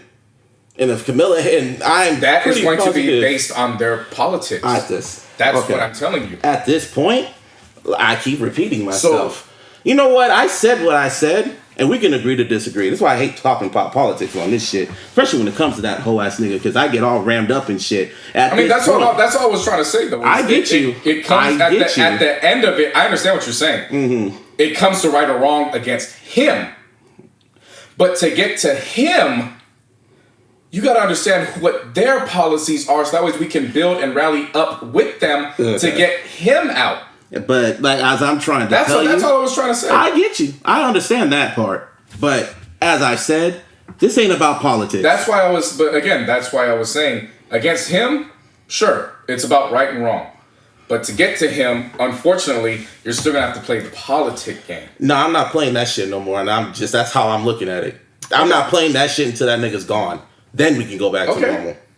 Until now, we can't afford to be thinking about politics. Okay, that is you, and that's you, and a good portion of the country, of the population. I get that, I understand that. But there's no but. That's just how it is. It is. But at the end of the day, people are going to get their votes based on what they stand for. That sounds like some shit an independent would say. Not based on who they are as a person. Like, we can agree to disagree on that. If that's the case, I'm one of the nicest people ever. I'm going to throw my name in. Vote for me. Hold up. This is my only question, right? Because I understand what you're saying as far as Democratic and Republican and Independent when you threw that in right now, right? Mm. Now, my thing is, as a Democratic, who are you going to vote for? Jamila Harris. But also, wait, hold up. But is Beto Democrat? He's Democrat. Okay. I don't care. Wait. They're the most chances to win. All right, but Harris... no independent is going to win. But that's the point I'm trying to say. I understand. But what I'm saying is that we're not saying that. If Beto throws his name in, Beto has the higher chance to win over her. If it happens, it happens. I'm going to probably vote for that person. Right. And so, who knows? Again, what I'm asking you is that's what we're talking about. Just the preliminary, dog. Just basing that on popularity, or what are you basing it on? Popularity and how I feel. Maybe just emotion. Because this nigga fucked it all up, and we don't have, like I keep trying to fucking say, we don't have time to think about that shit right now. We don't know. There's no time. We don't have time. Until what? You know how time flies? We better get our shit. 18 months. There's plenty of time to think of it. We got 18 months. I don't want to be around you. As I'm trying to say, we need to get our shit together now. That's what I'm saying. To get that nigga the fuck out. Right, and it starts with paying attention now. And I've been paying attention. And it's kind of scary. Because I see how stupid motherfuckers are. And that's why I'm getting in this rant now to make sure niggas are on the same fucking page to get him out. When he's out, and then that person's in there, politics as usual. And then everything will be back to normal. Hopefully. By the grace of God. I'm not going to dive deeper into it. Yeah. But the point I'm going to make is you keep saying, then we can get back to politics. I want to make something very clear. He's changed it to where we can't go back anymore. Yeah, and at this point, everything is when we're voting those folks out. Listen to me. Just listen to me. Listen to me. Because you keep saying we can go back to the way things were. What I meant by that is when we vote those folks out too, the people in Senate, the niggas that was like, what's it called? Like Mitch McConnell, the one person that was stopping the fucking, government from being open for for like the whole month and shit like that. All those other Republicans that sided with him. Because that's part of it. I'm kind of glad he got elected because all the fucking racists and all the fuck shit people came out, and then when the midterms came out, they got voted the fuck out, like almost by a sweep. And if we can get, and then in 2020 we get the other half out, then they could take, I guess, democratic or order would be restored, and everything would probably be back to normal. Well, and then we could talk politics. What I'm saying is order can be restored. Well, all I was trying to say is, and again, you keep cutting me off because you think I'm going one way, but I'm not. So that's why I'm just asking just to listen. Mm-hmm. It's like, all you gotta do is just listen. Don't cut me off. All I'm saying is there's no going back to normal. Because now you have to think in your mind, this shit can happen again. Once it already takes place and happens, and it did in the last election, there's no going back. So now you got to do what you got to do to make sure that doesn't happen again. And that's what I'm trying to say. And again, that if you didn't keep cutting me off, you would realize I'm saying the exact same thing as you. But you kept cutting me off. I get you. We kept running circles to get to the same place. All I was going to say was you got to keep it in mind. That's where we end up. That's it. Point is, I just want that nigga gone. The point is, do your homework and vote. That's all it is. I'm also saying I want that nigga gone by any means necessary. That's what. Get your brains right for next year, you bitch ass niggas. Well, I'm not gonna say by any means necessary. I'm saying I say by any means necessary to go out to the fucking polls. That's what I meant. The reason why I say don't say by any means necessary because you could be signing a deal with the devil that's actually worse than what we got. Oh my God, my nigga! You see who the fuck this nigga is now? He's showing you who the fuck he is. Yeah. And you thinking there's going to be another person who has a fucking mask on that's going to say, surprise! That's what people thought about Hillary. Nigga, I'm telling you right now, we see the devil, and he's in the fucking White House. We see who he is.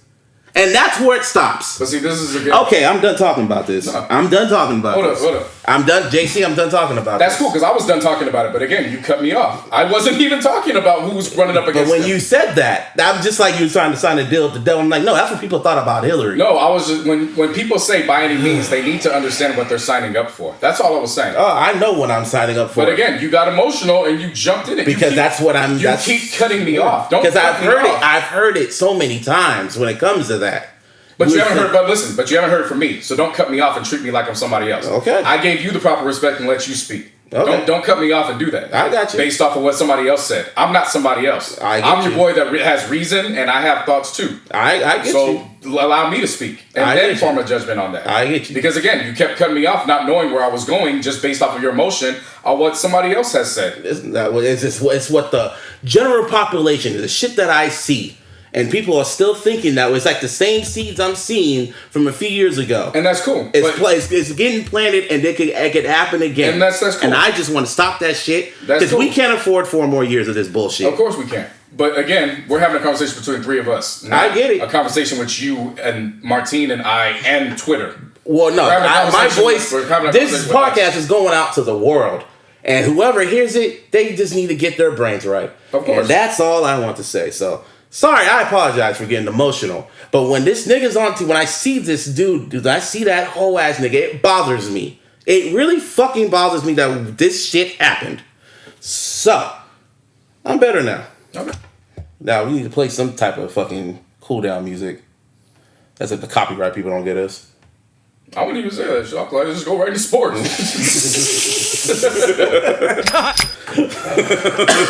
And with that said, because now they're politicking in sports. Oh yeah, that's all I was trying to get to. I get it. I get that. That's why people don't talk about politics, because that shit happens. Anyway, Anthony Davis wants to leave. Wait. Exhale. I'm better. I've been good. All right, we good. Mm-hmm. Anthony Davis. By ways of Rich Paul. Did we not see this coming? I'm pretty sure you and I saw this coming. Yeah. I'm pretty sure. I mean, I was just waiting for it. Yeah. You know what I mean? Waiting for it, Again, for it to be official. Yeah, it doesn't guarantee anything Lakers immediately. No. All I'm saying is that I noticed when you sign with Clutch Sports, which is owned by LeBron, you're diving into something. Yep. So Woj hit us with a bomb right after 4 a.m. Agent Rich Paul has notified the New Orleans Pelicans that All-NBA forward Anthony Davis has no intention of signing a contract extension if and when presented, and that he has requested a trade. Paul told ESPN on Monday. Later on during the day, NBA spokesman, or same Woj, dropping another bomb. NBA spokesman, We need a quote. flex bomb back on here. No, fuck the flex bomb. NBA spokesman, we commenced an investigation this morning upon reading the reports regarding Anthony Davis. That process is ongoing. One reason, an on-the-record request by a trade by an agent or by a player. So Davis could be fined. Okay. Cool. Whatever. I read between that, and I know what that means. They want them to investigate to make sure that the Lakers didn't do anything. Pretty much. But what happened is that y'all should have made sure LeBron didn't get his hands on a fucking agency before doing all this. Because this ain't got nothing to do with the Lakers. This is all you're right. I LeBron. didn't think about that. Yeah. This is all on It LeBron. shows how powerful LeBron is. Yeah, and they don't like that the power's shifting To LeBron. to, Well, it's not even LeBron- to the to the players. players. To the players. To the It's what players. LeBron represents. Yeah. Well, I look at it as this: what LeBron once LeBron gets by any means necessary. So we'll see where that goes. And shit, he wants his own Monstars again because he knows, that's probably why KD might stay, because they might want to tell him the Lakers are coming. We want you to stay. Get the fuck out of here. Draymond can leave. I don't give a fuck. Just we need you. Now, Because they're coming. there's a lot of moving pieces that go along with this. Because, of course, the Pelicans, I don't think are going to be swayed unless they get the farm from us in the next 10 days. Because Anthony Davis isn't a free agent this year. He's a free agent next year. After the next season. season. Right. So they don't got to do anything. They can wait all they want if they want. If they want to go through the circus for a year, which if you're New Orleans, you don't really have that much going for you. Why not put up with the circus for an extra year to make sure you got them? Yeah. Sure. So they don't necessarily have to be moved by that. I saw a report where it said they were initially asking for Kyle Kuzma, Lonzo Ball, Zubac, and a first-round pick. And I looked at that and I was like, that's it. Take it. Have it. That was just a report. Yeah, this is like some little report. Of course, everybody was speculating on Boston. Boston can't get into the mix until July 1st because there's some technicality that the NBA put into play where because of Kyrie Irving's contract, it's because of the Derrick Rose rule. I don't necessarily know too much about it, but me neither. because Boston has that contract on, they can only carry one contract of that likeness. So they can't have Anthony Davis on the roster with Kyrie because Anthony Davis has a similar contract to them. Which means they would have to move Kyrie if they want to get Anthony Davis in now. So that essentially blocks Boston out, which means it's really putting all the cards in Magic's on the table for him to play. Pretty much. He's got to try, if he wants to get it, he's got to try to get it done within the next 10 days. Otherwise, then he's competing with everybody else. So Rich Paul pretty much gifted him this window of opportunity to try to get something done. Now, is it likely the Pelicans are going to work with us to get it done? I'm not banking on it. Nah. It's the same conference. Why would they help us? Yeah. On the flip side, though, Then again, now you're looking at other movements where there's reports saying that Kyrie Irving isn't looking to re-sign with Boston. We just had a week ago where Kyrie apologized with LeBron. I mean, Kanye. So that's in play. You also have a situation where there's another team who knows that he probably might not re-up with them for the long term. But they're looking at it from the standpoint of, well, if we give the Pelicans the farm to get it, now we can get it back next year when we put him on the block and deal him.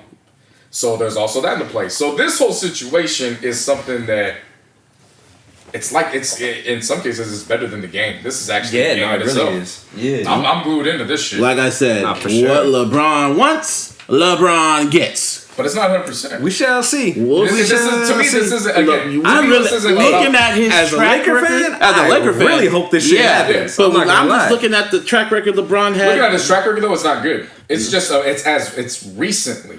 Overall, though, it's 50-50 on what he wants he gets. Because it really, when you boil down to it, he wanted Melo to be there. Melo didn't come to Miami because he signed the contract. Yeah. Different. Yeah. There's a lot, so people focus on what he did get, but let's focus on what he didn't get.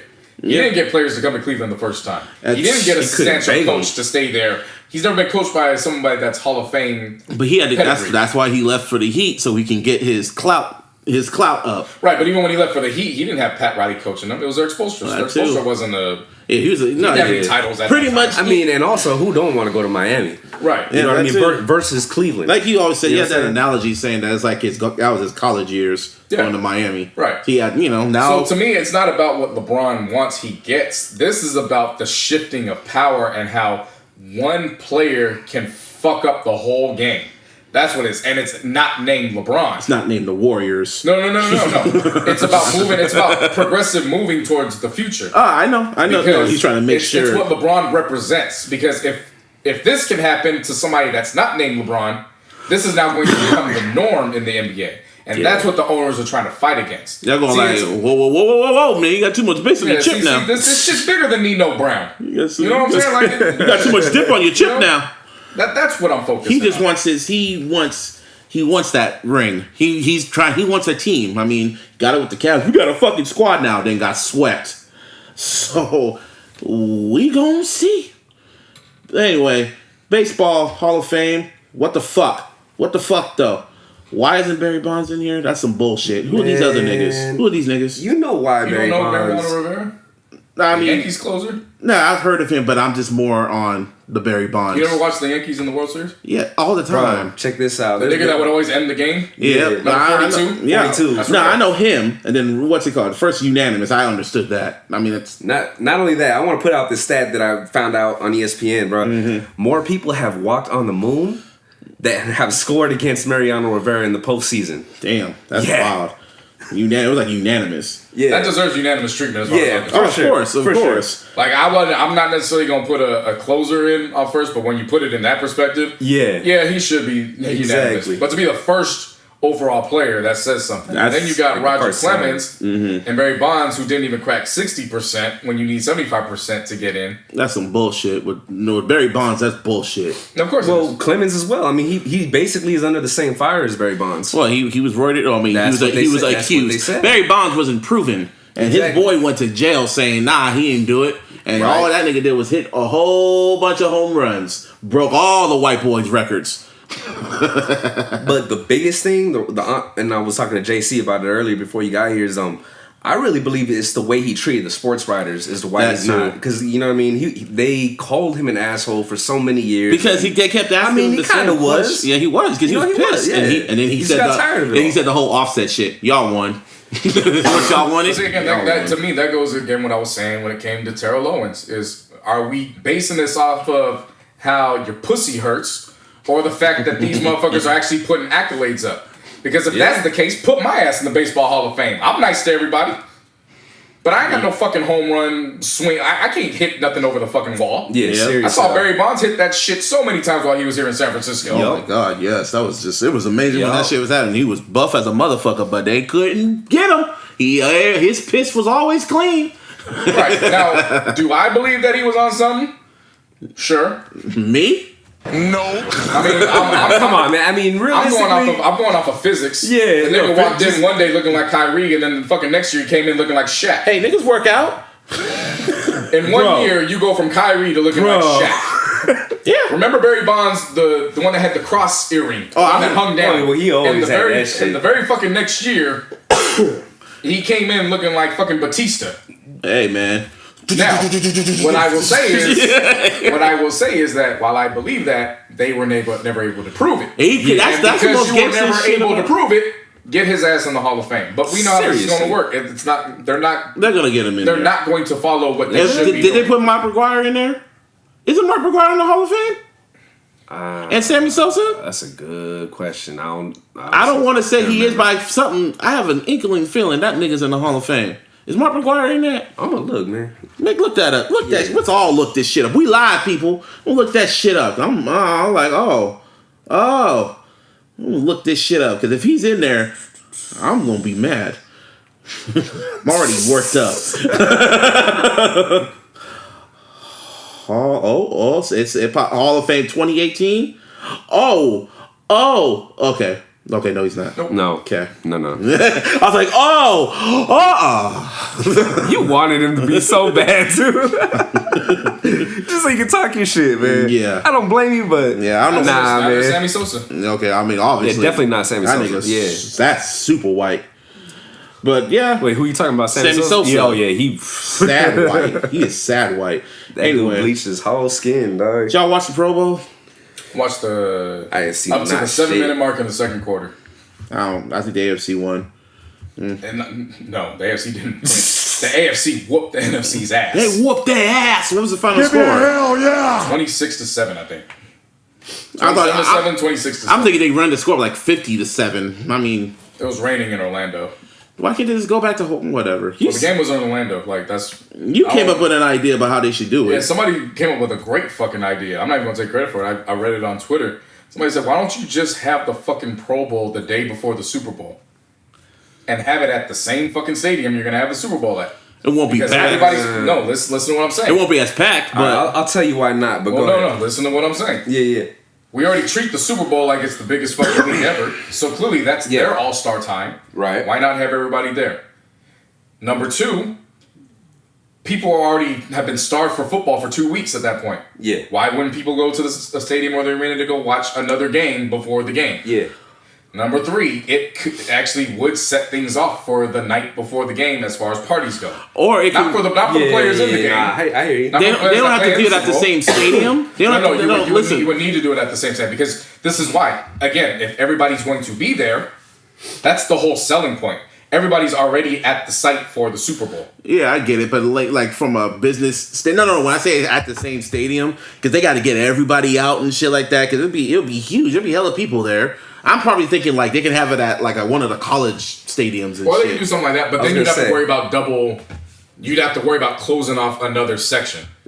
Yeah. Which is, again, having worked Super Bowl City when they were here, Right, that's hell in itself trying to get the region that it is already blocked off. Did you just say hell in itself? No, it's hell in itself. Oh, hell in itself. You gotta listen, man. It sounded like hell in itself. Yeah, that's already hell in itself trying to block another section off. It's already trying to get one region off. So that in itself, I was like, yeah, that actually could work if you put it in that perspective. The one reason why I say this will never work, and it is a good idea, don't get me wrong, is just because in the Pro Bowl, you're going to chew up the field before the Super Bowl. That too. That's the issue. You know what I'm saying? Like that's the absolute biggest issue. That's why I'm saying have it at if you have a other fucked up field on the Super Bowl, you're gonna have people tripping and falling and shit. Like, you know what I mean? Or have it at like I said, have it at another stadium. Yeah. Like have it at that college stadium. Like if it was in Santa Clara, Super Bowl be at Levi's, the Pro Bowl will be at Spartan Stadium. Probably Oakland. Or move it to Oakland. Or whatever. Or here's the thing that you're looking at too. We already know they're not gonna go as hard as they would in the other game. Just make the niggas wear shoes. You know, it should be a big ass flag football game, dude. Like, just seriously. switch the format and just make it a 7-on-7 and then put the linemen in challenges. Yeah, might as well. I don't know. Pro Bowl's just come boring. up with something creative, but they need to do something because if you're going to include it and make it this, I don't want to say historic, but you're going to include it as a reward for positive play. Don't then just have the game and it's like, okay, well, here's the game. Yeah. You know what I'm saying? Like, make it a part of the festivities, especially because you have NFL honors the night before the Super Bowl. Yeah. Make that shit a Friday night. Mm-hmm. And then go into the... That means it's a whole weekend. Yeah. It is literally a whole weekend and then when ends with the Super Bowl. And then the Super Bowl, it's over, it's done. And then you get, the week or 2 weeks in between, and then they go right into the Combine.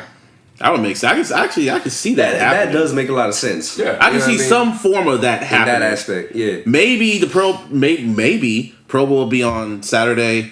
What's it called? Pro Bowl will be on Saturday. NFL honors Pro Bowl on Friday. NFL honors on Saturday, and then the Super Bowl. Yeah. So they can have time to fix the field and all that other shit. We just gave away a fucking bag, but whatever. It's not the first time. Not the first time. Anyway, you waited a week, so who you picking for the Super Bowl? Knuckle, JC.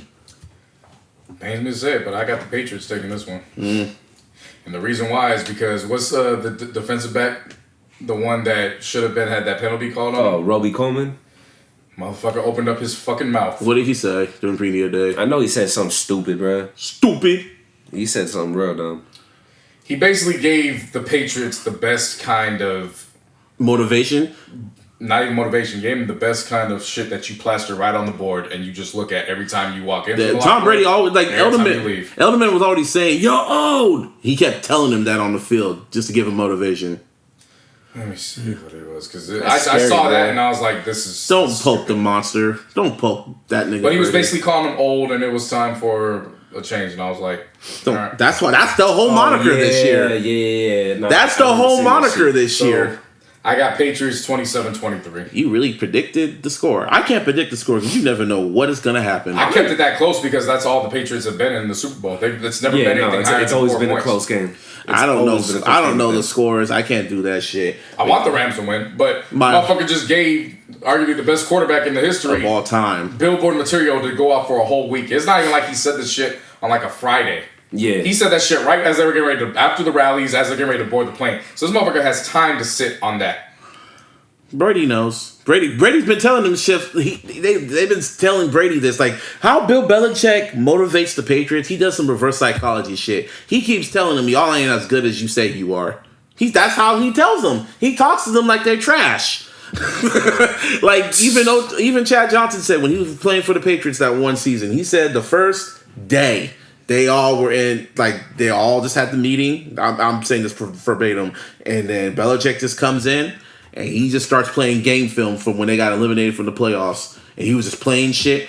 And he was like, "You see that, Brady? You're fucking trash." He didn't say that. But he was really like scolding Brady for fucking up. Like he's been watching this shit for the past 6 months. And he was literally breaking down every player.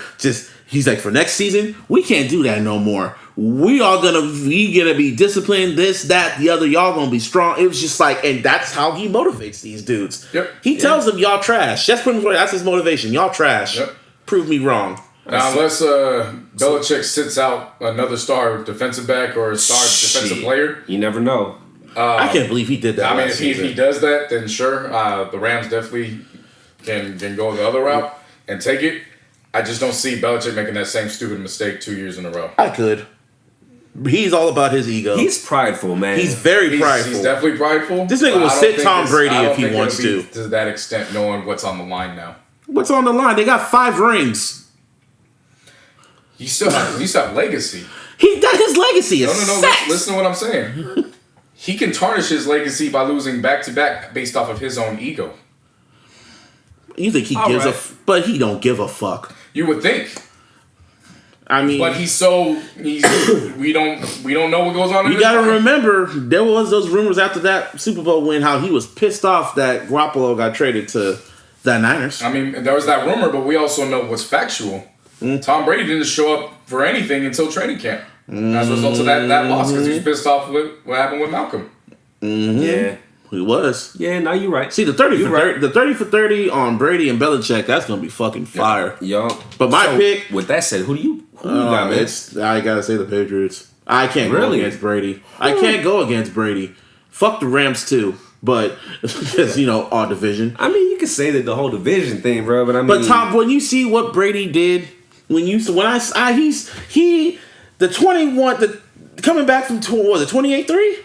Was it 28-3 against Atlanta? 28-9 going to the fourth quarter? Yeah. Sometimes I just watch that fourth quarter, just amazement on what he did. Mm-hmm. It's still amazing to see. What he did against fucking Kansas City was just fucking, my God. I mean, it's like, again, this isn't to take away from Tom Brady. You got to remember, though, there was a whole other side of the ball that defense also too. Dropped it. And it really wasn't their defense. It was more so the Falcons' offense that dropped the ball. That too, but they capitalized. That's why I'm not taking anything away from Brady. Mm-hmm. However, Brady doesn't get in that position if the Falcons do what got them there through the first 3 quarters. That's all I'm saying. Yeah, I get you. That's all I'm saying. But Brady's because Brady can only you can only. It was just funny. It was just funny listening to like commentary when the Patriots were playing. They're just like the Warriors. I'm like, no. The Warriors are the Patriots. Like the Patriots were just like no. When I say that, when you're beating the Patriots, like I say about the Warriors. On that aspect. When you are beating them, keep your foot on their neck. Don't fuck up, don't fumble the ball, don't give them no place to breathe. Because when they breathe, they will bite your fucking head off. I wouldn't even call them that, though. I would. Like, I would. They're two superior teams in their own right. That's what I'm saying. When people try to compare Jordan and Brady, they're like, that's two different sports. And they were saying that, like, Kaz was making this whole debate saying how Brady's better than Jordan. I'm like, one's playing football, one's basketball. I mean, you could make that argument, but at the flip side, I'm going to take Jordan because Jordan had impact on the other side of the ball. Brady sits down when the defense is on. True that. That too, but like I said, it's two different sports. If you want to go that route, if you're going off of the athletes and their impact, you got to factor in one only does one side of the ball, the other one does the other, and literally plays only one position. Right. Unless you want to bring Deion Sanders into the mix. Deion Sanders against Michael Jordan is actually a very, very good conversation to have. Yeah. Because that one isn't going to be based on rings. It's going to be based on their skill set. Yeah, skill set. And this motherfucker Deion Sanders went from one team to another team and literally was the difference between Jordan could have did that. I remember watching that little 30 for 30 saying how he was starting to adapt with the whole baseball shit, and right before he adapted, he got that call that the niggas are in jail, so he came back to basketball. That nigga batted a 222. I wasn't banking on him adapting. No. But they were saying. I remember they were saying he was kind of. Yeah, they were saying that to build him up. They were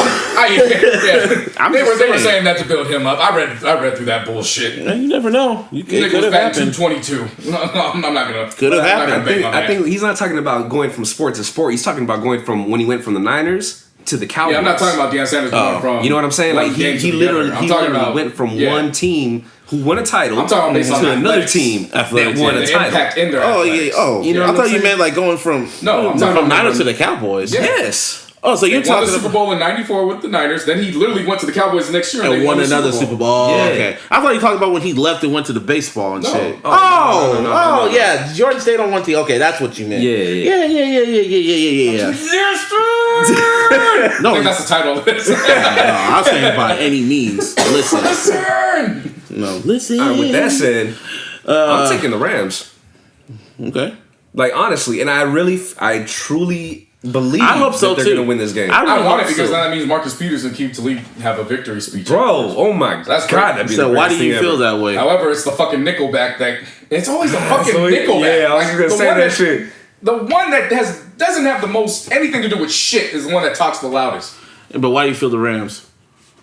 Because, dude, we went through the whole full circle shit. Oh yeah. You know what I mean? That whole thing. Oh, the full circle. Like, it was only right because everyone did believe. Wow, that's how everyone believed that Kurt Warner and then we're gonna beat the Patriots. And it's looking like the exact same thing. The universe is funny. I don't know. The universe is funny. You're right on that. Here's the thing about it. See, this could be, if I'm not mistaken, Belichick's last year, right? Maybe. Mm-hmm. Like if he doesn't re-up, if his contract stays as is, I think this is his last year.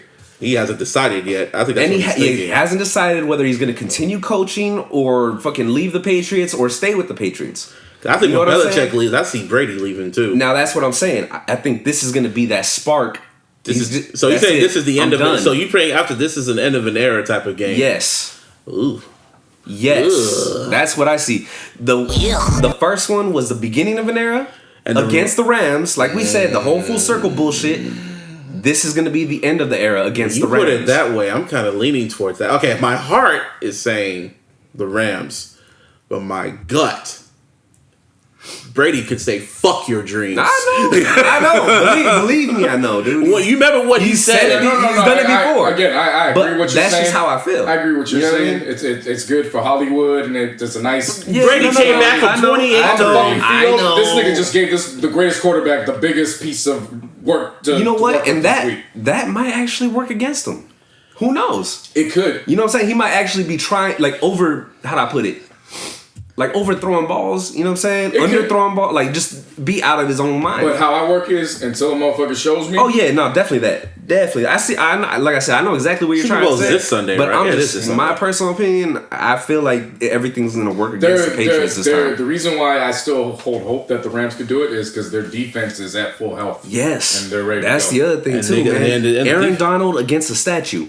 Yeah. I'll take Aaron Donald. Yeah. And if you try to double up on him, good luck, because now you got Sue running around the corner. And you remember how that Atlanta and defense they traded for what's his Fowler? name? The Fowler. And you know how Brady... They still got Brockers on the other end. And you know how Brady is in defense. You knew how he is with defense. Yeah. When he's not in the... When he's... What's it called? When they disrupt when they disrupt that pocket and he has to scramble, it's spooky for him. Yes, it is. Oh, yeah. I feel like that defense can actually hold up.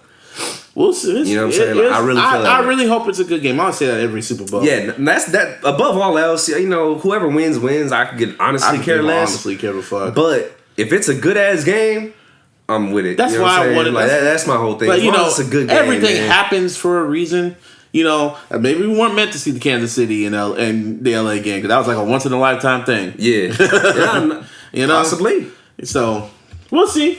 Oh, also in the Pro Bowl, you see how Jason Witten broke the fucking statue. Shit, really? Yeah, Jason Witten broke the fucking... He ain't no Tony Romo. No, he broke the championship, the Pro Bowl championship, trying to give it to Patrick Mahomes and them. And He's no Tony Romo. Tony Romo would have called that shit. Jason Witten gonna break this shit right before. There it goes. He broke it. No, Jason Witten also, from what I heard, he was trying to be like Romo during the commentary. He was trying to call plays and shit like, you ain't Romo, bro.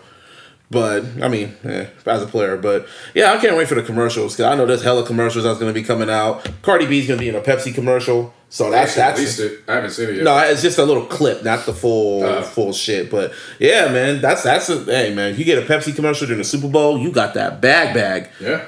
Man. And, yeah, and some movies. Oh, damn, we should have said this earlier. But, yeah, we were talking about Black Panther earlier. But it got 8 nominations. At the Oscars. Wait, you mean 6? 6. I'm thinking of fucking the Grammys. But, yeah, because at the Grammys, they got like 8 nominations, including the soundtrack. So, like, yeah. Gotcha. Including, like, the actual score soundtrack. Yeah. That's what's up. Yeah, it's the first... they said it was the first superhero movie ever to be nominated for Best Picture, and I could have sworn Superman when Christopher Reeves was nominated. But I looked it up, and I'm like, oh, shit. It really is. And that includes, when I mentioned earlier, Oscar-nominated songwriter Kendrick Lamar and SZA. So all the stars, they're going to perform there, too. That's going to be a good look. Great very, look. very fucking good look. I can't wait till that shit happens. That's why I always say, when they always try to downplay Kendrick, I'll be like, look what he's doing right now. He is transcending hip-hop at this very moment. And when you kind of try to tell me that he's a mid-rapper... Like, who would you want to be up there? Like, you want him to perform it? You want him to win BET Awards? Because he has a whole bunch of BET Awards. And he actually shows up to them compared to all these other fucking rappers. Ugh. Whatever. Zachariah, he actually released his first single. I guess he officially signs with TDE, even though we probably know he was with TDE for the longest time. Yeah, he's heavily affiliated with Days After when fucking Ab Soul's album was out. Even when Isaiah Rashad, he was on his album too. Zachariah? Yeah. As like background vocals and shit? Or just singing? Nah, he was actually featured on there. Oh, okay. Which one? The summer or the... What was that shit called? That shit. Not Sylvia Demo, but the Something Tirade. Yeah. He released a single, Don't Trip. It was a cool record. I'm kind of expecting him. I found, like, me and JC were talking about it. I have this feeling that record, like, Jack Zachariah is going to be that pop nigga that's going to get that one hit that's going to go number one, and they're going to take a whole avenue that's going to open up for him. Oh, they tried. I can see that. I can see that. Remember when Kendrick was randomly on pop like records? Like he was on because we all say how Drake's a pop star and he's doing all these gangster records, and then meanwhile Kendrick is on doing songs with Taylor Swift and shit. Yeah, I wouldn't say it was random. And Maroon 5 too. Yeah, I wouldn't say it was random as much as it was they were just capitalizing on him being the hottest at that moment. Who? Because I mean that Kendrick. Yeah. I mean I saw it. Like on one hand, it doesn't. When you think Kendrick, you don't think of the acts he was with. Yeah. But on the flip side, if you know the business, you know how they push who's the hottest on the hip hop side, it makes sense. But it just meant because they call Drake the pop star, you would think he'll do collaborations with other pop stars like a Taylor Swift. I would have thought he would have done songs with Taylor Swift or a fucking Maroon 5 or Jennifer Lopez. I mean, but see, I could see that. But see, here's the difference between that. he doesn't necessarily need to be there to make a song as much as, I mean, when you think about what the Apple Music commercial, when she's working out, and she's working out to what? A Drake song. Yeah, Jumpman. Oh, yeah. So that's what I'm saying. No, but I'm saying even before that. I know what you're saying. Yeah. You would think, but he is so transcending, he can literally cross genres that much to where he doesn't even need to physically be in there to record a song. You see a commercial where she's playing his song and nothing looks out of order. Mm-hmm. That's what it is. I know what you mean. But yeah, big up to TDE. Again, get Top Dog an Oscar. That's what Top Dog keeps campaigning. I don't think it's going to happen because I think fucking that Lady Gaga record and Bradley Cooper, Shallow, from A Star Is Born, yeah, I really feel that's gonna be kind of hard. But if it happens, I'm going to be happy as fuck. We'll see. Black Panther won also a SAG Award for Best Ensemble Cast. That's pretty fucking dope too. Superhero movies, man. Spike Lee got his first nomination. His first ever nomination for Best Director. It's about damn time. Black Panther. Yeah. All those movies he released, all of them from Malcolm X to fucking Do the Right Thing. Do the Right Thing. He got a special he won Best Screenplay for that one. That's not Best Director. Yeah, Best Director. That's crazy. Yeah, Kim Basinger. That's a video came out of Kim Basinger at that Oscars saying that the Academy snubbed him for that's bullshit. That Do the Right Thing didn't get much. Yeah, but these are the movies he should have got at least nominated for. Do the Right Thing, Malcolm X, Inside Man. Fucking what's the other movie? I just saw it in the top of my. Fuck. Oh. He Got Game. And I think one more. Yeah, He Got Game.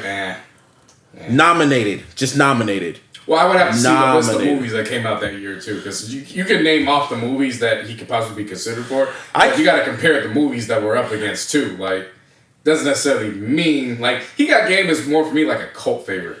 Yeah, I don't really see that as a... Oh, no. I take that... Did I say Inside Man already? Yeah, you did. Okay, Inside Man. Malcolm X for sure, definitely. I can't watch Malcolm X, not because it's bad, because it's very, very, very fucking good. And the fact that it only got nominated for Best Actor, and he fucking lost to fucking Al Pacino for Scent of a Woman. Which... I'm not gonna blame Pacino for that because they owed Pacino for some years earlier. Mm-hmm. So it was but still, just to know that movie didn't get that Oscar, because if that movie would have came out now, he would have gotten all the fucking awards. Malcolm X, right? Even though I feel the book is better for obvious reasons, but yeah, that nigga was Malcolm X. I feel like I'm missing one other movie. What movie do you think he should have got nominated? Obviously, Do the Right Thing, Malcolm X. What about Inside Man? Again, you'd have to go up with other movies that were brought up. I'm seeing other. I'm not gonna die on Spike Lee's. As much as I love Spike Lee's filmography, I also know that there are some movies that was if you stack them up against others. I think people feel so strongly that others should be filled in is because obviously his two biggest ones got snubbed out the way. Yeah. So they felt like we'll give him something, but if you really look at it. Those are really the two that I feel... Yeah, that definitely should... Yeah. Oh, okay. Oh, no. I missed that one. Yeah. I said Malcolm X, Do the Right Thing, He Got Game, Summer of Sam, and 25th Hour with Edward Norton. I don't remember that one. You remember that one? I never saw 25th Hour. Yeah, it was about a story about a dude who was about to go to jail the next day. And the whole movie is him living his 25th hour, his last hour before he goes to prison for a few years. Okay. That was a real good movie, especially this monologue where he was like, fuck everybody. But yeah, I knew I was missing. Summer of Sam's a real good one too. He directed that, and that should have gotten nominated. But check that one out. Oh yeah, but hopefully, Black Panther, that'd be some shit if they fucking won Best Picture, which I kind of doubt, but... Hey man, you never know. Anyway, Cardi B. Never know. Cardi B, let's wrap this up a little bit. Cardi B's getting, she got the bag again. Another one. Cardi looking really finer lately. I don't know what it is about her. Maybe it's that post-pregnant flow. She hasn't really stopped. No, but like You know what look wise. I'm saying look Oh, you wise. talking look wise, and yeah. It's what happens when you become a mother. You just go to the next plateau. Yeah. It's not that she got finer all of a sudden. It's that she's elevated to the next level. It was just like going to performing at the Adult Video Awards, the Foreign Star Awards, or what AVN. What the hell does AVN stand for? Adult Video. Don't even care. Whatever. It's just the AVN Awards, bro. Calling it the Jerk Off Awards. But yeah, Cardi performed there, and it was hella random when I saw that. I was like, Cardi performed at the the Adult Video Awards of Adult Film Awards. All right. And I mean, that's not so far off. You should have saw she used to be a stripper. You should have saw the boomerang over it when how she was looking. I was like, oh yeah, I seen it. I was like, God damn, Cardi. Yeah, the boomerang was on fire, dude. Adult Video News. Adult Video News. Oh, Adult Video News. Oh wow. Mm-hmm. That I remember sometimes late at night they show that awards on Showtime. Hey man, if you have a community, there's going to be an awards. I mean, look, we have a 3-person community and we got our illies. That's very true. Yeah, I mean, it's all it's a multi-billion-dollar industry. Why would they not have awards? It's for free. You can go on all them fucking websites and look at those shits for free, and they have all types of nominations. Talk about getting residuals off those streams. Seriously. Yeah, amateur, all that shit. But man, so. The internet went crazy. You don't even gotta say it. Let's just get right to it. Let's get to it! Round of applause. Tiana Trump. That's a comeback. That is a goddamn comeback. Me and JC were arguing about politics. Fuck the politics. Fuck that. My friend. My nigga. Yes. Yes. Yes. Yes. Yes. I wish people could see the handshake between two brothers right now. Yes. We know we did not watch that together. That shit was weird. Although some nigga, remember that nigga on Twitter when he said, "Oh, I'm gonna have a watch party with the boys," and everybody was like, "Soulja Boy, oh, watch party." This nigga said a watch party. I saw she was trending, so I was kind of like, okay, I gotta see this. So can someone send me the link? And literally my DMs blew up with all types of links. So I was just like, okay. Shouts out to everybody. Everybody. I was like, okay. Look, we can argue about sports, politics, music, anything, but when it comes to the arts, we're not even gonna call the nigga the arts. My nigga. When it comes to the arts, did you watch? We come together. Did you watch it, Martine? Celebrate the arts. The masterpiece. That was a masterpiece of pornography. The only Trump I recognized. See, on my Instagram, all I posted was just a picture of her and said blacked, and I put the caption, "The only Trump I recognize, hashtag if you know, you know." Mine was simple. Mine just said greatness. and honestly, a lot of women liked it. That was what I noticed. A lot of women liked it. And I asked somebody, like, one of my homegirls, like, "Did you watch that?" She was like, "Yeah, that shit was wild." Man, that girl. And who's the other chick? It don't fucking matter. Do we really care about names? Of course, we need... What's her name? Vicky Chase. That was her name? To Vicky Chase, man. Yeah. Who's the nigga? It doesn't matter who the nigga is. I don't care. Wasn't my interest. I'm not focused on that. However, he held his own, so round of applause to him. He held his own. I don't know how he did it. For a good 45 minutes, I would have lasted 45 seconds. So, the shit that woman did, my God. Fuck that. The ending. If you could put those in the bars, it would be when Jay was on Encore. And he said, "Well, I come back wearing the 4-5. It ain't to play with you. It's to aim at you. When I'm nutting, I'm blowing you to smithereens. Yeah. Cocksucker. Take one for the team." And that's Vicky Chase. That was Tiana Trump. The ending. She came, she saw, she conquered. The last 5 minutes of that shit was the greatest end. It needs to be fuck the AVN. It needs to be nominated for an Oscar for best. You know, a lot of people fuck that. A lot of people don't for bring best this up. picture. You gotta look at the details. I'm a person of attention to detail. Yes. It was in her hair. Yes. As it progressed, just and for those who, no, you should have saw the look on her face sometimes. The look, mama mentality. When she had that look, when she got that mama look. She knew what she blacked out. She didn't care no more. Look, man. the run that Kobe and Shaq had in 2001. That shit. Here we go. LeBron and Kyrie both going for 41 each in Game 5. What Steph did with the fucking nigga. When Dwayne Wade threw the ball up to LeBron and he's in the picture and he's just stunting. Derek Fisher, the 0.3 seconds, 0.7. Like, when we talk with greatness. Martine, greatness! Man, y'all too much. That's all I gotta say about we ain't too much. It was a masterpiece. Greatness. Listen, greatness. By any means necessary. Listen to me. By any means. Greatness. By any means. Yes. That's good, man. She gonna be on the cover. I was thinking about that. Now she's on the cover now. The only Trump we recognize, Tiana. Hell no, she ain't on no cover. She everywhere. Literally. Ain't getting no damn cover for 5 minutes of a minute. I sat there in just awe. And the last seconds when it was just dripping off her lips and shit, it was just like, oh my god. It was like my jaw dropped. Like, you smoke a cigarette afterwards? I should have. I don't even smoke cigarettes. Should have called Martine. Yo, spark one. Why? I had to grab that vape pen. I needed that relaxation. I needed that moment. Did Larissa watch it with you? Hell no. Oh. I'm watching that shit with her. This nigga, this is prime time. This is a blockbuster. You can't watch this with nobody, nigga. Can't even talk about it. I can watch this. This is gonna be an instant classic. I watch with her after the fact. What's after the fact? You gotta show it to her.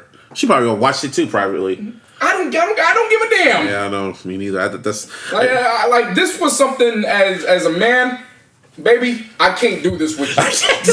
I'm going to a place that I've never been and I will before. be back in an hour. An hour? Well, I didn't see her that day, so it was whatever. I'm saying if it came to that conversation. It got to the point it was going, they just did so many positions and just so many shits. It was like. Well, it wasn't really so much that they did so many positions. It was just they were just switching, doing the same But then it got to the point like, dude, what else? I get it's in the hair. You know when you know work's getting put in when the hair gets worn out. And both of their hairs was getting worn out. This was awesome. And the old boy was bald, but it got to the point where it was just like, what else? Where can this go? And in the ending, it was like, Tiana Taylor. Tiana Trump. I mean, look. Tiana Trump. That's the only Trump I recognize. That was 61 at the Garden. I'm scared of what she's going to do for the 81. Fuck that. If she got 81 in her, I'm scared. No, Russell. Who got 100 points?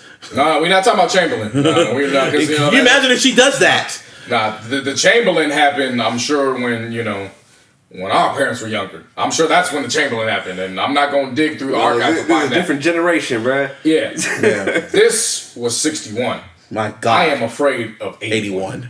That's all I'm going to say. Thank you, Tiana Trump. Yes. Welcome back.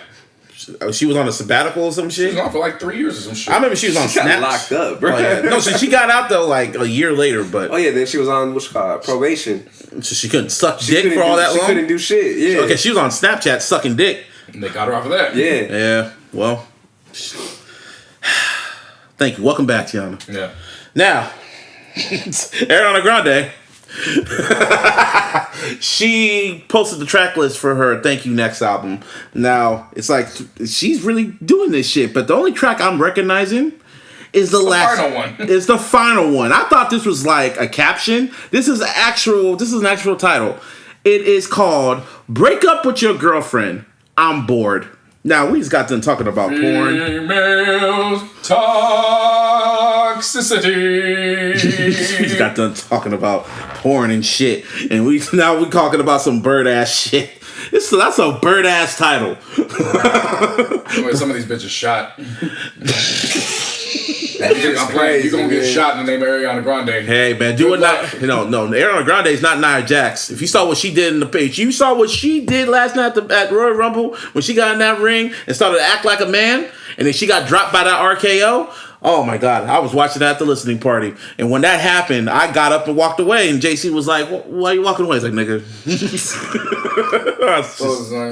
There's no features that we know of. Fake smile.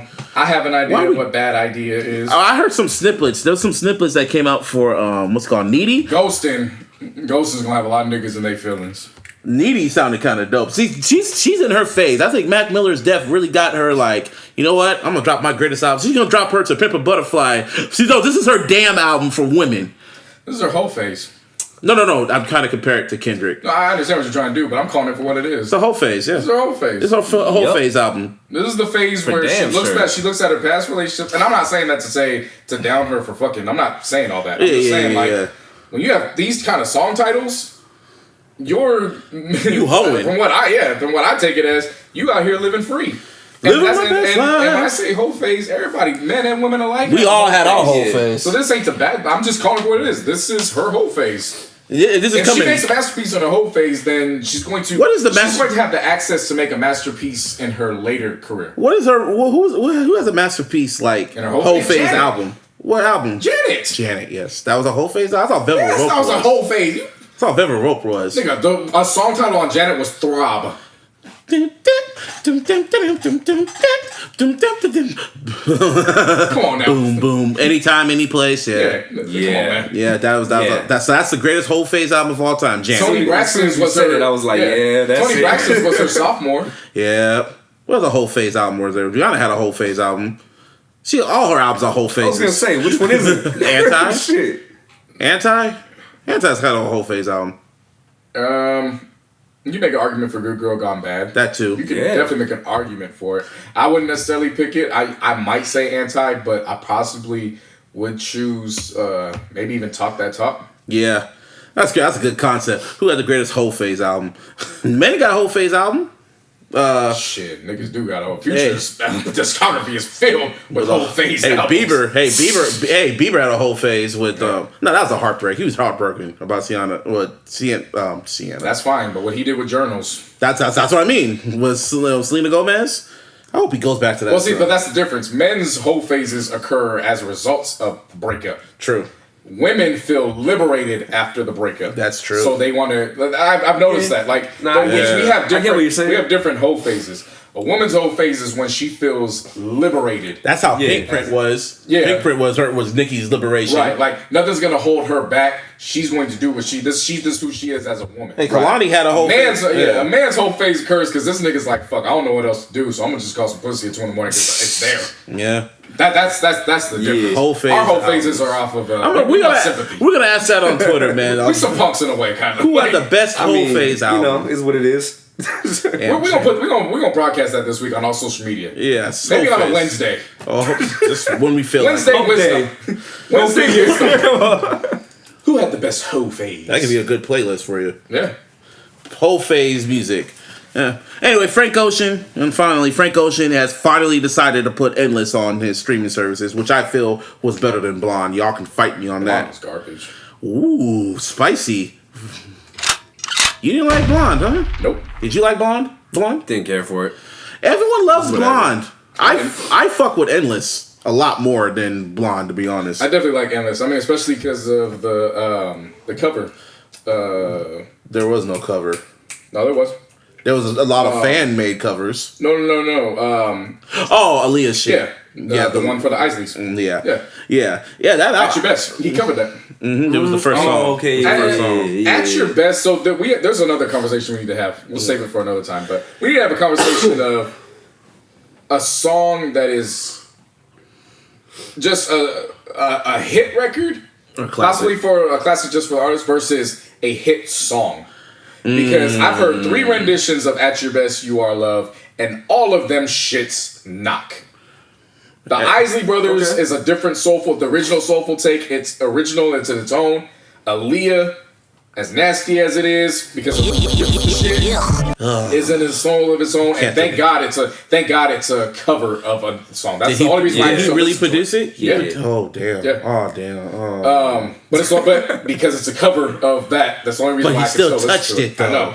It's like an Independence Day where the plane is still a part of the fire, but it gets out. It gets out. The fire's there. Don't get me wrong. It is there, but it made it out. It's alright. I guess. And then you got Frank Ocean's, which is really just an acapella with the piano. Yeah. Like, and no, there's other shit surrounding it. Oh no. But the point I was trying to make was that we need to have a conversation about what's a good record versus what is timeless. Meaning, whoever touches it, it's going to. As long as you're a bad motherfucker, it's going to be an added an added chapter to the song. I think the only person who did that for like a weekend was Dirty Diana with Mike. You know, when he did Dirty Diana, and then was Steve. Like Whitney. I wouldn't even count. Like when you were about to say, like I love you. No, I'm not even gonna count. And I will always love you. Because she stole that shit from Dolly Parton. No, Dolly Parton still gets royalties. No. What I'm saying is I can listen to Dolly's and I'm not going. I'm like, it's whatever. Whitney, that was a whole different type of fucking. That's her song. Yeah. Oh yeah. Dolly's still getting paid. Dolly got paid. Oh, she getting paid. But that's Whitney's song. That's Whitney's song. Yeah. The way it's all about emotion. But that's the difference I was saying. Yeah. That's Whitney's song. Yeah. At Your Best is everybody's song. Yeah. That's the difference I'm saying. Yeah, that's a whole other conversation. There's one other song. I don't think we're gonna get to it. Fucking, we're not gonna remember because shit's gonna pop off.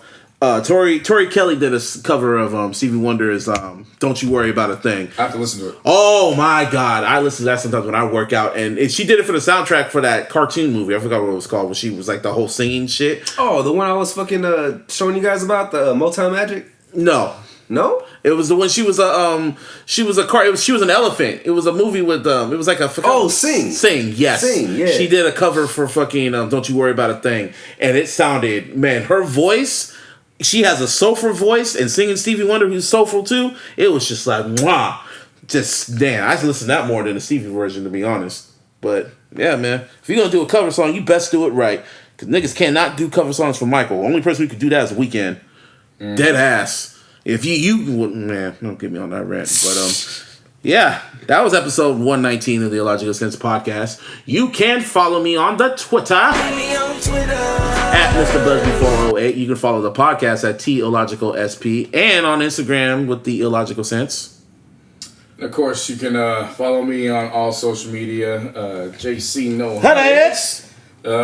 As Busby advised last week, go to sleep. So that's why there was no Throwback Thursday. Oh, see? Last week. I legit was in the process. I had 4 to choose from, and I could not concentrate because the fucking. I told your black ass. Leaving my fucking head. That flu, like, bro. I don't think it was that flu. I mean, whatever the fuck that was. We're gonna call that shit the flu for now. Well, the flu cast. Yeah, exactly. So that's why it's the flu. Shit. Whatever was in Blind Spot, that's what that was. Shit. But yeah, it'll be back up this week, and then of course, you said the Facebook page, right? And the Facebook page. Like the Facebook page. We'll have comments. Like, I did now. Shit. We're gonna get to that whole face shit. I want to ask that shit this week. Whole face. We have the best whole phase album. Yeah. Man, that's. And then, of course, the final update for the Illogical January playlist and the video list is now up and live. I gotta fucking say some shit. Because when Middle Child came out, I wanted to add it to the title playlist, to our title playlist, right? So I go to it, and it's already there. It's like the last song, and I literally just opened title. So I'm thinking, okay, because I was doing stuff, I didn't hear it when the song premiered. So I'm thinking, because JC has access to the account too, because I thought we shared it. So I'm thinking, okay, whatever. I was like, okay, whatever, it's on there. So then, when we were heading to like Karina's shit, I'm going like, oh yeah, I saw how you put the J. Cole shit at the last track. And he was like, I didn't put that there. Like, what do you mean you didn't put that there? I was like, I didn't put it there. He was like, I have my own title account. I'm like, hold up, what? So I know Martine doesn't have it. Nope. So I was thinking, because I did not open title at all. When the song came out, I was doing other shit. So when I was done doing my other shit, I listened to it and I'm like, okay, I'm gonna put this into the playlist. And right when I did it said, oh, it's already on there. So you tell me titles adding songs to playlists and shit? I see you, Hove. You know what that is? What? You just gotta listen. By any means necessary. Fuck Wade Robson. So with all that said, you can find me on all my social media at BeastBeKillhim, you son of a bitch. You. Also, I put out my playlist. I mentioned it earlier. It's called Venomous Vibes. Middle Child Syndrome. It was based off of the Middle Child track that, Busby had an issue with popping up in random ass places and shit. That was still spooky. That's still spooky to me. You do it every week or every month? Or? I'm gonna start doing this every month. You know what I mean? Maybe, I don't know. You know what? That's a good question. Because once you start, That's you a don't good make it question. clear, Yeah, nah, I know. motherfuckers gonna be. I'm gonna trust say me. every month. I'm Trust me, gonna stick with month. This is gonna be my As soon as my I said monthly week, vibe. as soon as I said weekly, my shit started blowing up. Yeah. Oh, do this one, do that one, do this. Yeah. I was like, fuck, all right. I know. I'm gonna stick with monthly. Like this is gonna be my monthly vibe. Monthly vibe. Yep. You know, at that point, let's get our fucks off. Fuck a Jeb York. Fuck a Donald Trump. Fuck R. Kelly. And fuck KCP. Oh, definitely. Still? Yeah. So still to this day. To this day. To this day. And yeah. Tiana Trump.